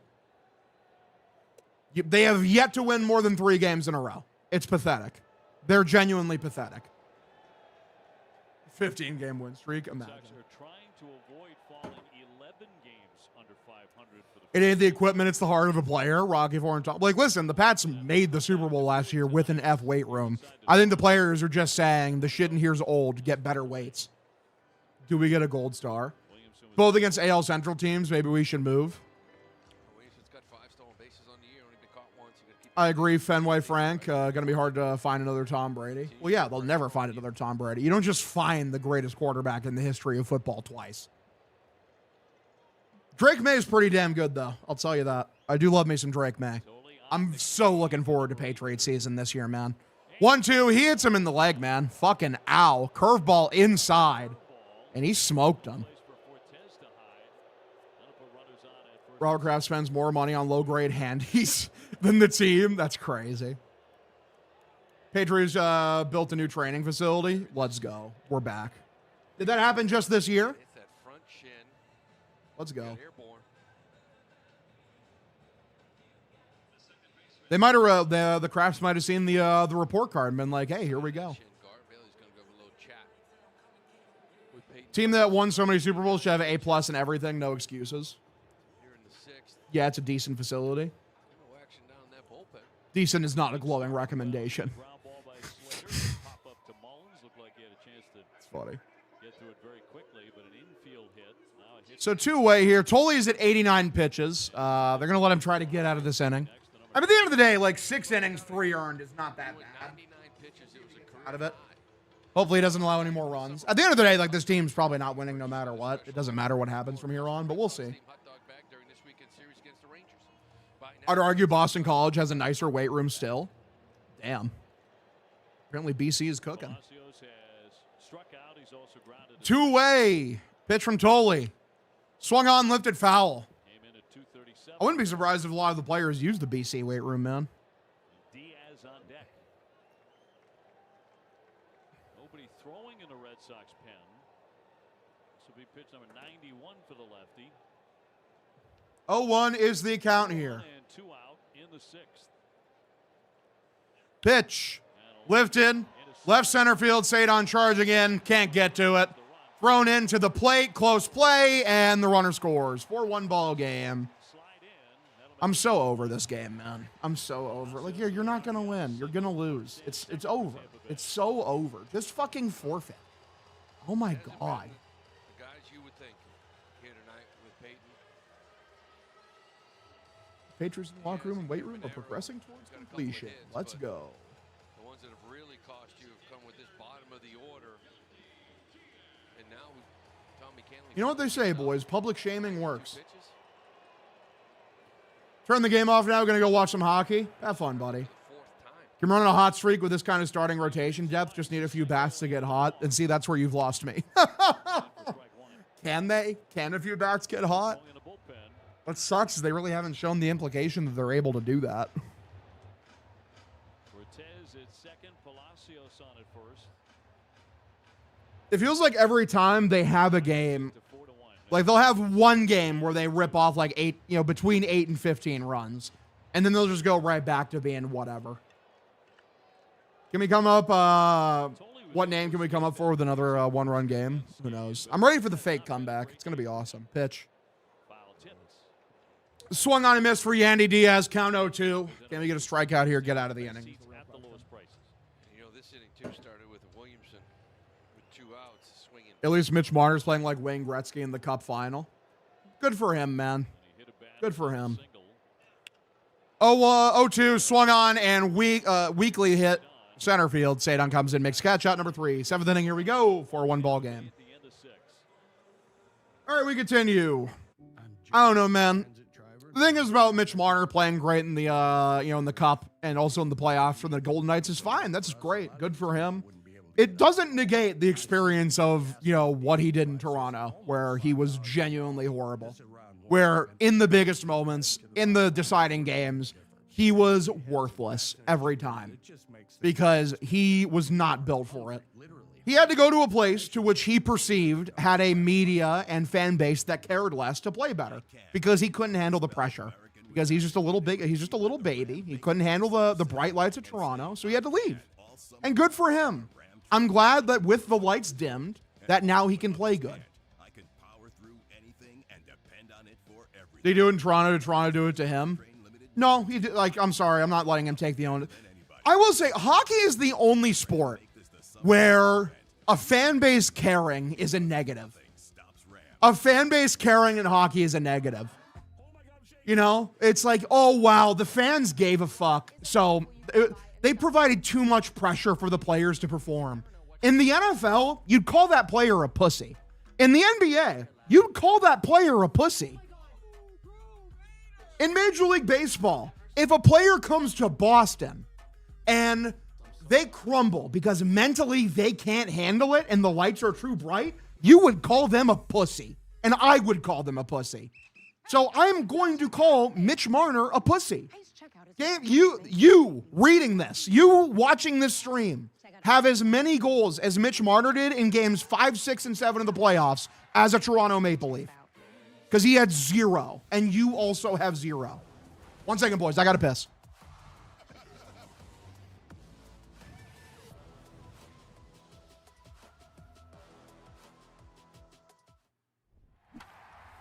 Hey, look at Peyton Tolley after 6. The Arsenal presented by New England Area Audi Dealers. Fastball had good power, just bad command with it, right? Kept it down in the zone a little bit. Really only 7 swing and misses. He had 9 hits. That's a season high as well. I think it's command. Great stuff, no question about it, but he couldn't finish guys off. That fastball top rail gets swing and miss, kind of leaked down below the zone, gave up some hits on it.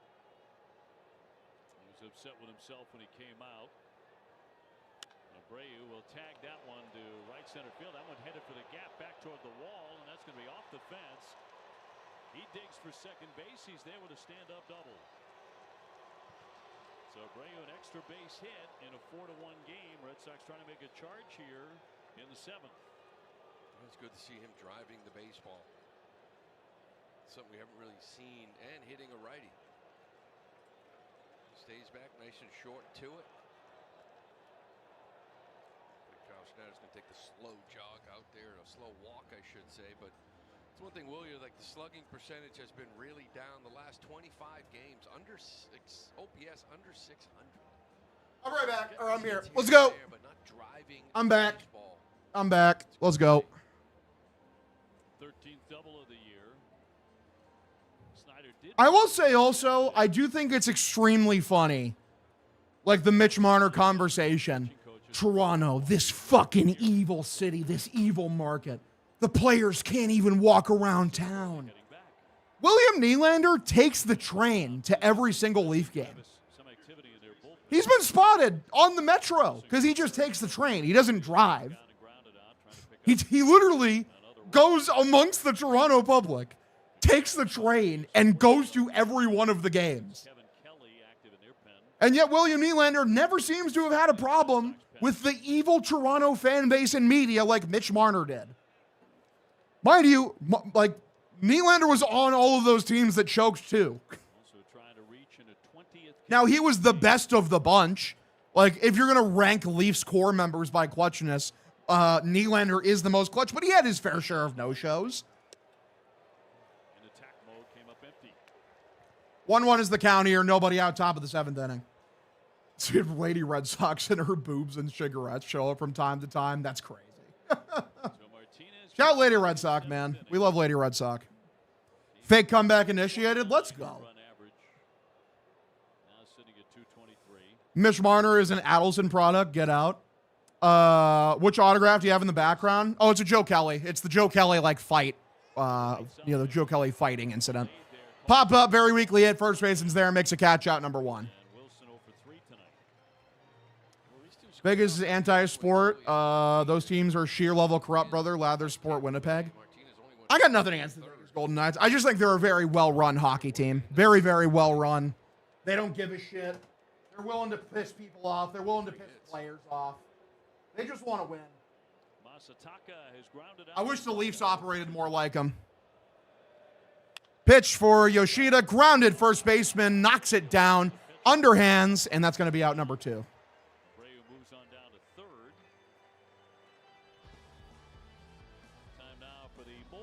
I can't remember hating watching a team this much. Beamel, it's a good take. It's a good take. Umpire obstruction.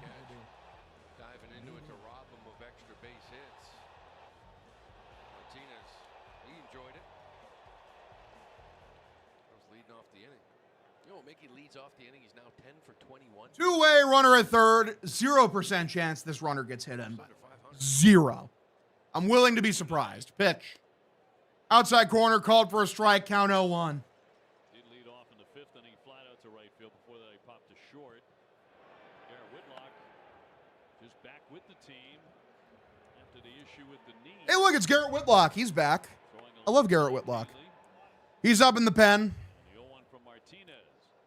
How are you, Leafs fan and a Sox fan? This is Sky to right field. High and deep, heading towards the corner. And catch is made out number 3. Sadly, I was correct. Bottom of the 7th, here we go, 4-1 ball game. My dad got me into all the sports I was into growing up. And he didn't watch hockey. He didn't give a fuck about hockey. I didn't get into hockey till I was in my 20s.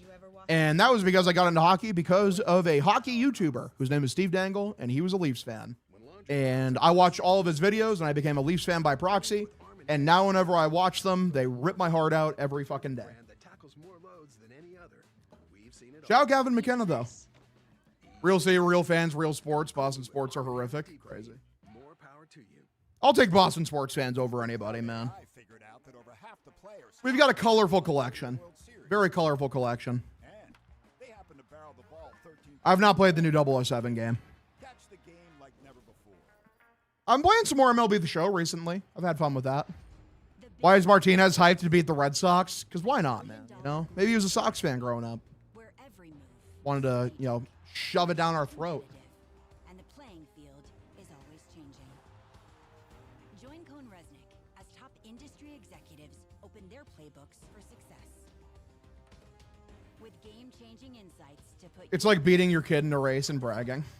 Game's getting stupid money lately. It's a solid game. Plays like a movie. Fantastic story. Oh, did you like the Spurs performance last night? It was a good game. Definitely a good game. I was watching it while I was in bed. Shout out to De'Aaron Fox. He made that clutch shot near the at the end of the game. It would be very funny if Victor Wembanyama leads the first team to ever come back down 0-2, losing the first 2 home games in the playoffs and win a series. That'd be very funny to see. Shout Wemby. Shout out.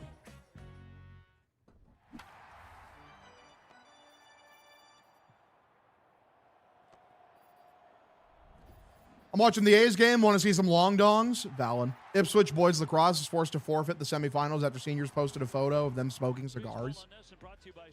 That is such a nothing offense. Like, what are we talking about? I understand, like, the UK banned cigarette smoking or whatever, but that's the dumbest thing I've ever heard. The fuck are they doing over there, man?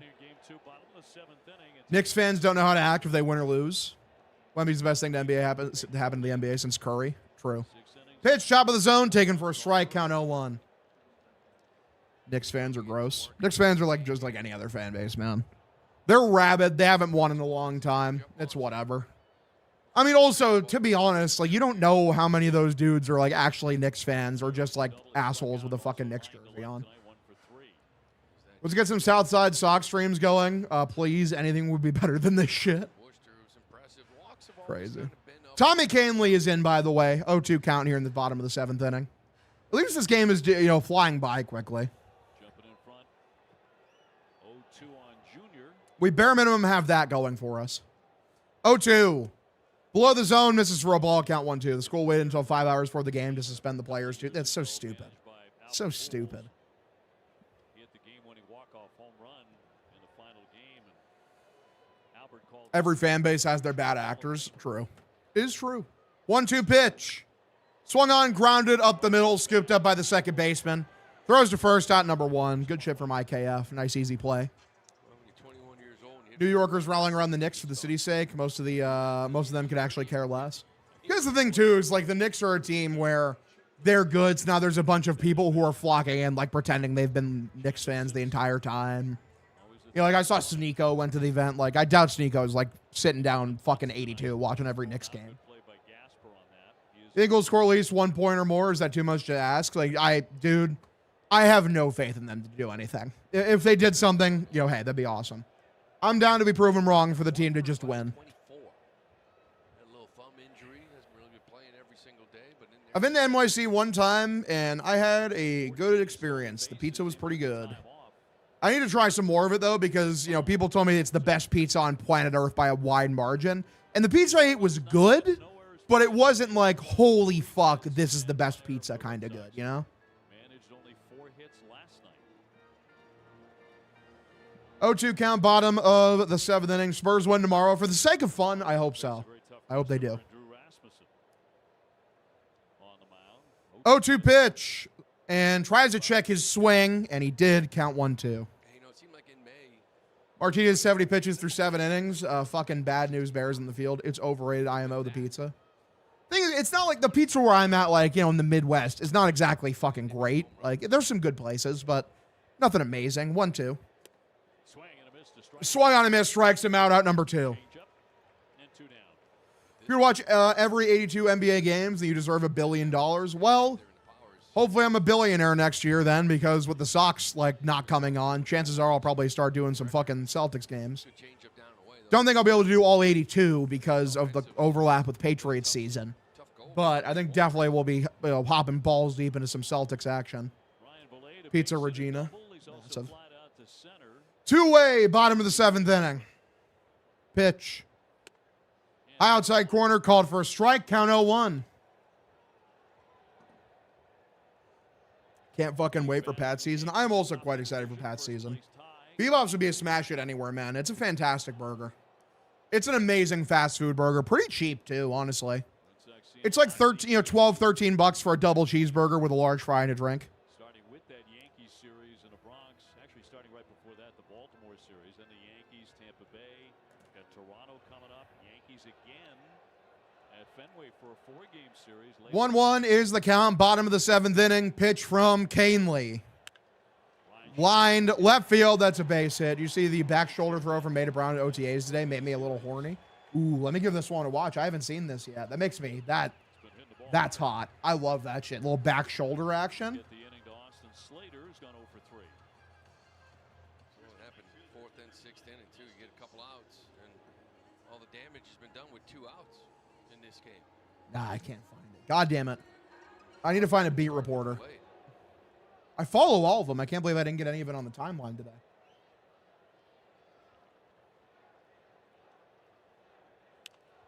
Pitcher swung on, skied, right field side, foul, count 0-1. 13.6 off the bat. Hit hard. Sat in that changeup, didn't he?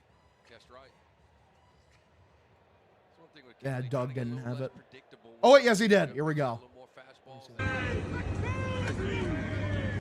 That is not the back shoulder throw. Fuck! All right, whatever.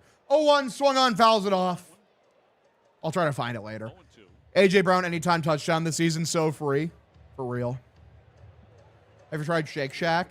It's Rossini's favorite. Wow. What do you think about a team that could actually win everything besides the Dodgers? My wild pick this season would be St. Louis. They're fun and they're young. I don't think they have the facilities to do that, though. But I like it. I like the fun pick. The Padres have such a good bullpen where if they make the right addition to the deadline and their stars remember how to hit, they could be really dangerous. Their bullpen is fucking absurd, dude. Like, you know, Morihone, Miller. Like, dude, it's crazy. 0-2 pitch. Swung on, grounded, very weakly hit third base side. Durbin picks up, no play over at first. But they're going to cut to the runner at second in a pickle. They throw over, tag him out number 3. Terrible base running from the Tampa Bay Rays. What was Bro doing? I have no idea what the thought process was. To the 8th we go, 4-1 ball game. Sox trail by 3. Nothing more depressing trying to listen to Carabas and Papelbon and Nesson right now. Well, yeah, because, like, you know, Unobstructed View is supposed to be a nice, banter-filled, fun-filled, you know, excursion.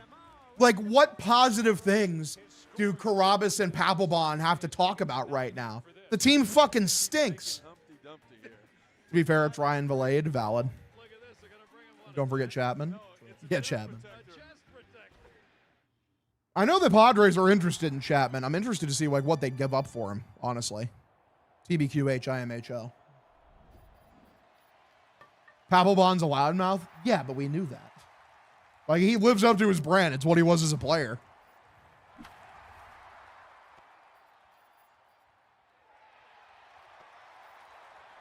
Oh, I see. I found the back shoulder play. Oh, that's gorgeous. Let's go, man. Man. Maida Brown is going to be a beautiful connection this year, man. And if they do end up bringing back Stephon Diggs, like, watch out. Because the Pats offense is going to be fucking disgusting. Especially if their offensive line stays healthy. Because they're going to be able to run the ball much, much, much better. Do they have a right-handed power bat in the minors? No, I wouldn't say that. Well, Justin Gonzalez is a right-handed guy, and he's a power bat. But he's so far away. Like, he's 19, I think. He's huge. He's like 6'6", fucking, you know, 250 pounds or some shit. But he's a long way off. He's still probably like, you know, 2 seasons away, bare minimum, if not longer. May has to stop fumbling with his baby hands. Jerry pointed this out to me, Jerry Thornton. Through this point in their careers, in terms of games played, May has exactly as many fumbles as Tom Brady. It's a fixable issue. It's very much a fixable problem. What do you think will happen with Brandon Ayuk?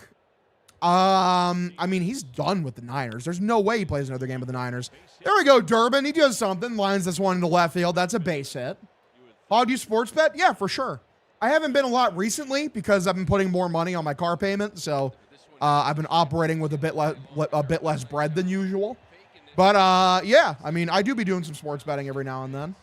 Thornton, a suspect homer. Like, how? First off, if you ever disrespect Jerry Thornton in my presence, I'm putting you in the fucking Hell's Gate.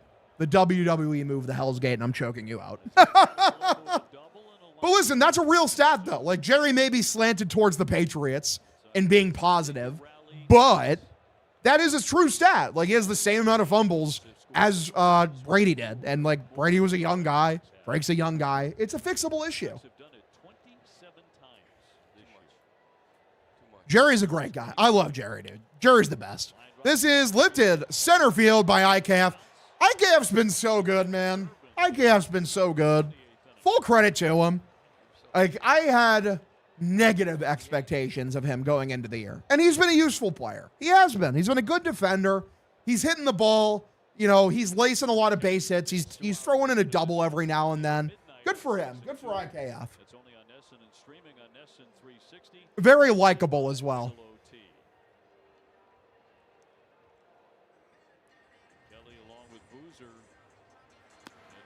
Per Greg Bedard, Drake May went 20 of 23 today in the red zone and OTAs with at least 3 touchdowns to Brown, Stevenson, and Henry. Wonderful, man. Just gorgeous. Drake's really fucking good, dude. He's really good. I hate that, like, he got injured during the playoffs. So, like, he left a bad impression because of the bad playoff run. But he's so good, dude. He carried that Patriots team last year. Like, without Drake, they don't do shit. The defense carried him back in the playoffs, but over the course of 17 games in the regular season, dude, he was amazing. He should have won the MVP, genuinely. But no, they had to give Matt Stafford his pity MVP.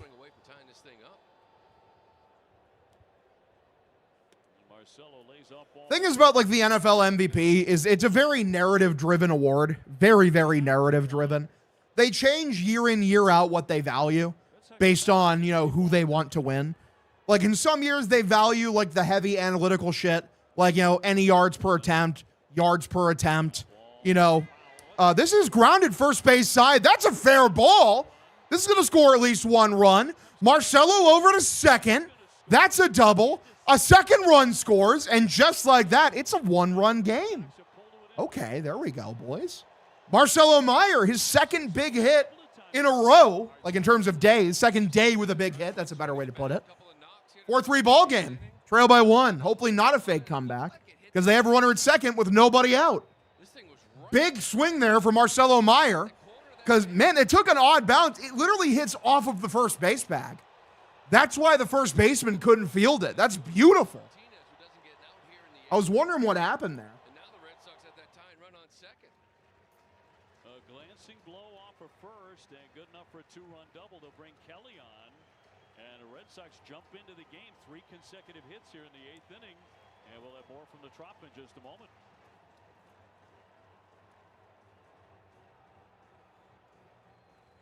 You ever wash a teenager's clothes? Avoid it at all costs. When laundry piles up and stink and stains set in, come clean with Arm & Hammer Deep Clean. I hope we're turning a corner with Marcelo, man. I really do. I'm trying to will it into existence. Hey, Meyer! What it's really about is planning to win. You need the right insights and the business strategies to make it happen. Fair ball? This is going to score at least one. It's a fair ball. No. This is grounded first base side. That's a fair ball. To drive performance and manage risk, having the right game plan makes all the difference. Be at the forefront. Appreciate the clip as always, C-Money. You're the man. Google Cloud AI figured out that over half the players hopped the foul line during the World Series. And they happen to barrel the ball 13% more than those who didn't. Catch the game like never before. All right. Negativity brings more negativity. Never. Button sack fly. I'm begging. I just hope we don't play like shit this year and miss the playoffs, especially with the new players we brought in. I'm not worried about the Pats, man. I'm not. People keep trying to will into existence this big regression, and I'm sorry, if you're paying attention to what the Pats did over the offseason, it doesn't make any sense. They significantly improved. Like, significantly. Like, they drafted pretty well. They completely reworked their offensive line. They added A.J. Brown and Romeo Doubs to reinforce the receiving core. And they still have some damn good pieces defensively. Like, I'm sorry, if people think the Pats are genuinely going to win less than like fucking 11 games, I think you're mentally damaged. Pitch inside corner, called for a strike. I understand it's a tough schedule, but like they're still going to make the playoffs. They're still going to be battling for the division. I still think they're better than the Bills. Rams record prediction, 13-4. 0-1 pitch. Outside, called a ball. And yeah, he checks his swing. Good take. Count evens up 1-1. If Rams starts at the 20-yard line and a Bear starts in the end zone, who reaches the opposite end zone first? Does the Bear catch him? Bears are like really fucking fast, right? This is grounded by Duran, first base side, scooped up by Valade, tosses to first, out number 1. I mean, that's effectively a bunt, like a sack bunt. It moves a runner over. Red Sox 1-31 when trailing after 7.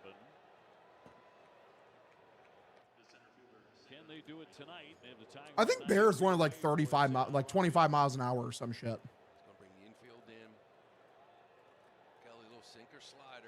Bears can run between 25 to 40 miles an hour. I think the Bear reaches him. I think the Bear gets his ass.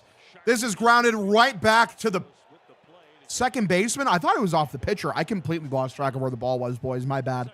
The second baseman has it, scoops up, throws to first, out number 2. Runner has to stay put at third, and yeah, this is sadly, boys, the fake comeback allegations. We might not be beating them. We might not be beating the fake comeback allegations. Welp. Yeah, Whitlock warming up. He's back today. Pitch. Above the zone, misses for a ball, count 1-0. I hope Eli Riordan, tight end's the real deal. Me too. I'm interested to see what he does. I know a lot of the times rookie tight ends don't really contribute in their, first year. This is grounded, scooped up by the shortstop, gathers, throws to first, out number 3, they strand the runner. Fake comebacks, boys. We're never beating the fake comeback allegations. Ever. I'll watch this tomorrow. There's a chair under there. Somewhere. You ever wash a teenager's clothes? Avoid it at all costs. When laundry piles up and stinking stains set in, come clean with Arm & Hammer Deep Clean. From the #1 liquid detergent brand that tackles more loads than any other. We've seen it all. Even this? Even that. Come clean with Arm & Hammer Deep Clean. More power to you. All right, gentlemen, here we go. Does a little hop bring a little luck? I went to Marlins Rays game Sunday and saw a guy wearing a Wander Franco jersey. Had to do a double take. Shame on me for believing, no one to blame but myself. That tight end for Notre Dame's the truth. I've been watching him for a little bit. I like him a lot. Hell yeah. Love that. Dobbs, the only thing is good. Only thing, 6 of his 3 touchdowns were in one game. But love his mid. Things like, I was not happy with Dobbs if he's your number 1. If he's your number 2, I can live with that easily. I think he's a fine number 2. Long record helping the real estate industry see what's ahead to drive opportunity. Be at the forefront. Need to make fake comeback shirts. Is never good enough. They ruffle feathers, push boundaries. They are high performers, and high performers choose Sage, high performance finance software. Experience Verilux XR Track, a progressive lens engineered with AI and powered by individual measurements of your visual behavior. A lens personalized to you by an Essilor expert optician. Verilux by Essilor. Oh, man.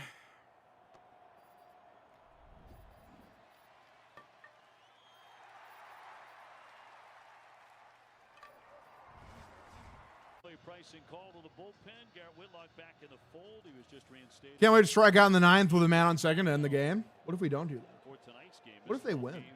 Left knee all right, guys. Garrett Whitlock is in. I like him quite a bit. He's a good player. First pitch, bottom of the zone, 94 sinker. Swung on and missed for a strike. Count 0-1. If you had to choose Puka or JSN on the Pats, man, that's a good one. 0-1. Swung on and missed, count 0-2. I think I'd take JSN personally. That's so close, though, dude. They're both so good. I think Josh McDaniels could do some crazy shit with JSN. He could do some crazy shit with Puka as well, though. 0-2 count pitch. Way above the zone for a ball. Count 1-2. Went from an 8% chance to win to a 45% chance to win. Now stands a 20% chance. The classic high and dry fake comeback. 1-2, fouls it. It was a changeup on the outside corner. Oh, boy. 1-2 count. It was 4 hits. It started again, like we talked about, Valade with that double, but the 2-out single by Mullins, it followed with another back-to-back 2-out doubles. Put 3 on Tolley. It's in there, strike 3. 1-2, and that's strike 3. The ball gets away, though. Gasper throws to first. Yeah, dude, Gasper, what is wrong with you? So that should be out number 1, but Gasper doesn't know how to retrieve a ball. And so now there's a runner at first. Good work, guys. Like, dude, that's horrible. That's so bad. It's right there. It's right down the middle, dumb fuck. What are you doing?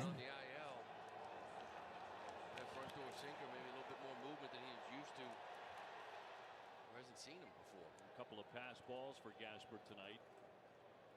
Keep your eye on Mullins now. 10 stolen bases. Gasper's a bad defensive catcher, man. He's not good. Like, not even a little bit. Pitch high middle taken for a strike. Puka borderline already has CTE. I'm taking JSN. Puka, I like him in the run game. He's a good run blocking receiver. I'm sorry, dude. I have too much PTSD from awful Patriots wide receivers where it's like, well, he's good at blocking in the run game. For my number one receiver especially, I do not give a fuck about how they block in the run game. Not even a little bit. I remember when people said N'Keal Harry was actually a worthwhile receiver because he was good in the run game. So that spawned the meme of like swing tackle N'Keal Harry. This might be the first time we've seen a Red Sox pitcher be charged with one pass ball. There's been 2 tonight. I don't know, man. It's not good.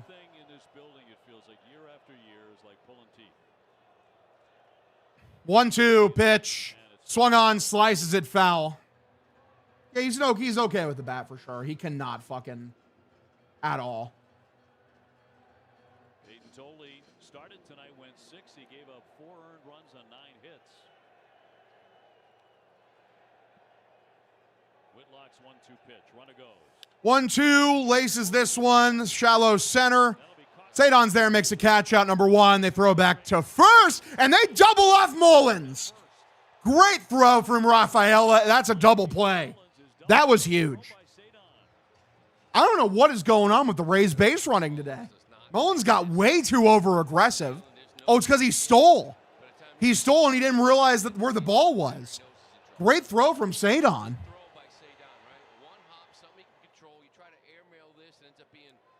Dobbs is tough. He plays with swag. People sleep on him because the Guardian cap makes him look like he sucks dick for ice cream. Shut up. He is cool. I like Romeo Dobbs. He's cool. I just remember when that happened. I'm like, God, don't let him be the number 1. Especially if they let Diggs walk. I would have been like, fuck, this is so bad. Dobbs is a 2, though? I'll take that. Packer fans were sad to lose him. 1-0, bottom of the zone. Called a strike. Shouldn't have been, but whatever. Count evens up 1-1. Love watching a good DP. Don't we all? Tampa Bay 4, Red Sox 3. 1-1, skies it backwards for a foul ball. Count 1-2. Apparently, Keyshawn Boutte was at today's practice. That's interesting.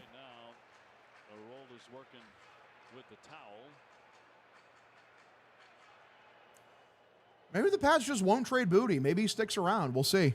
I don't know. 1-2. Swung on and lines this one. Right field down for a base hit. Thank God Mullins got himself out. Because if he had stolen, that would have been probably an RBI right there.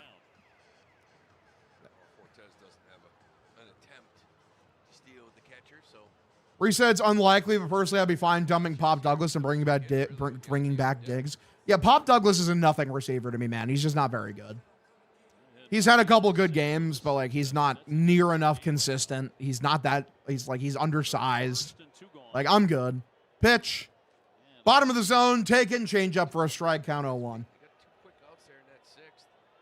Single by Williams. Remember, he hit Cortez with that breaking ball. Had him 1-2, couldn't put him away. Blasio got the single to make it a 0-1. Skies it. Left field side, foul. Count 0-2.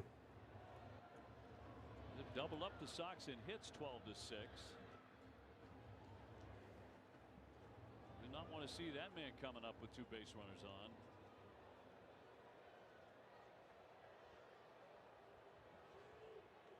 I would love Diggs back with this group for sure. 0-2 for Whitlock. Here's the pitch for Dicky Palacios. Grounded, very weakly hit. Scooped up, underhands to Whitlock. Out number 3. To the 9th inning we go. Is it a fake comeback or is it a fake comeback or will they do the real thing and either tie or try to win this game? Let's see. Let's go, guys. Yeah. Red Sox. Everyone loves baseball. There's a Derringer there. Somewhere. You ever wash a teenager's clothes? Avoid it at all costs. When laundry piles up and stinking stains set in, come clean with Arm & Hammer Deep Clean. From the #1 liquid detergent brand that tackles more loads than any other, we've seen it all. Even this? Even that. Come clean with Arm & Hammer Deep Clean. More power to you. Some say success is about playing to win. What it's really about is planning to win. Cohn-Resnick Industry Advisors help you anticipate the market forces at play for a competitive edge. Be at the forefront. Is Mac Hollins going to be out of the depth chart? No, I'm pretty sure he's your wide receiver 4. Pretty easily. I'm kind of surprised. Like, that's the thing, though. Brown, Dobbs, Diggs, Booty, Hollins, Williams. In that situation where you bring Diggs in, Booty gets traded easily. And Hollins is your wide receiver 4. Some people for whom good enough is never good enough. They ruffle feathers, push boundaries. The sincerity is palpable, Hog. Massive. And high performers choose Sage. High performance finance software. Fake comeback is in the hands of Yoshida and Gasper. Well, fuck.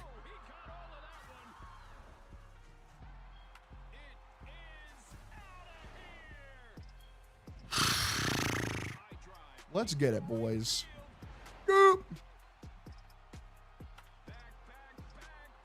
With boosts and bonuses all season long, FanDuel is your home for home runs. All customers choose your own reward today.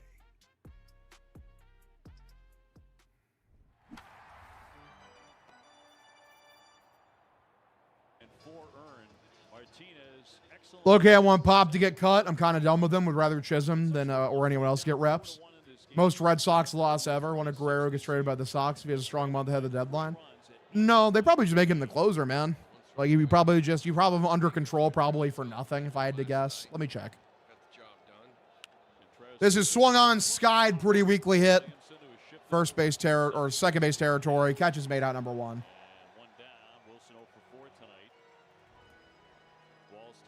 Yeah, right now he's on a 1-year, $820,000 contract.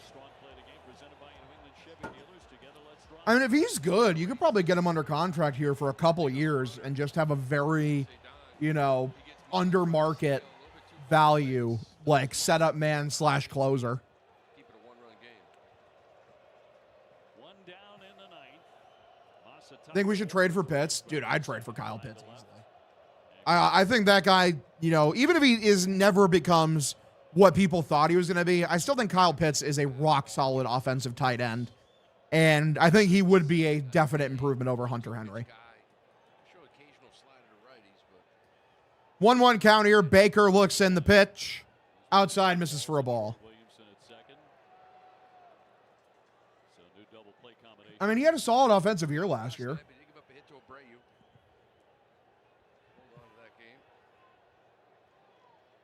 Yeah, 928 yards, 5 touchdowns. He's 25. I'd take Kyle Pitts in a heartbeat.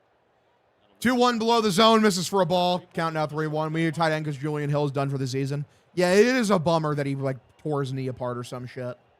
What are you giving up for Pitts? What do you think it would cost? Like a third, a fourth? I don't know. 3-1. Swung on, slices it foul. Count now 3-2.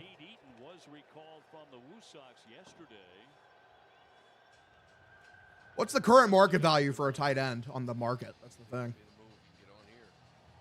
Like, I wouldn't pay a first or a second. I'd pay a third or a fourth, though. 3-2. Swung on, grounded, first base side, scooped up. Steps on first, out number 2. How many years left does he have on his contract? That's a big question for the value. 1 second. Kyle Pitts contract. Making $15 million this year, and then he's a free agent. So honestly, is he even worth a third or a fourth? It's probably less than that, man. Mickey tonight 0 for 3. Interesting. With the ball in the air every time. Pitch. Outside, misses for a ball, count 1-0. 2 down, 9th inning. Red Sox trail 4-3. Atlanta's greedy. They're going to want a high pick. Crazy.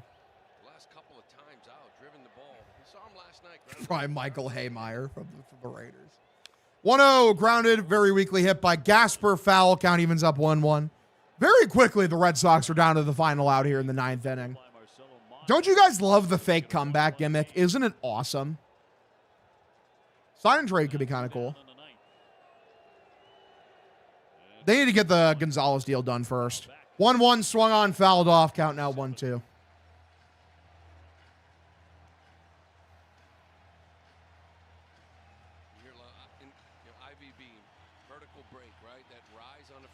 This is elite. 19-3, that is elite. Which is why you see some of these guys swinging underneath of it. 1-2. Way outside, misses for a ball. Count evens up 2-2. Away. Let's see that 97-98 again right here. Have a good night, Hog Deal. You have a good one too, buddy. Playing Craig Breslow. Wow. Gasper home run here. Can you imagine? 2-2 is the count. Baker looks in. Here's the pitch for Gasper. Way outside. Misses for a ball. Count 3-2. Come on, guys. Let's get it. Durbin on deck. Chapman now throwing a baseball down the left field line. Chapman warming up in the bullpen just in case. With 2 down in the 9th inning. Piss missile inbound. I hope so. Here's the 3-2. That was a bad pitch, but Gasper grounds it weakly to the first baseman. Out number 3. Sox lose. Yeah, they're getting swept tomorrow, man. They're getting swept for sure. 11 games under 500 for the first time since 2020. Great work, guys. Have a good one, gentlemen. Love y'all. Have yourselves a fantastic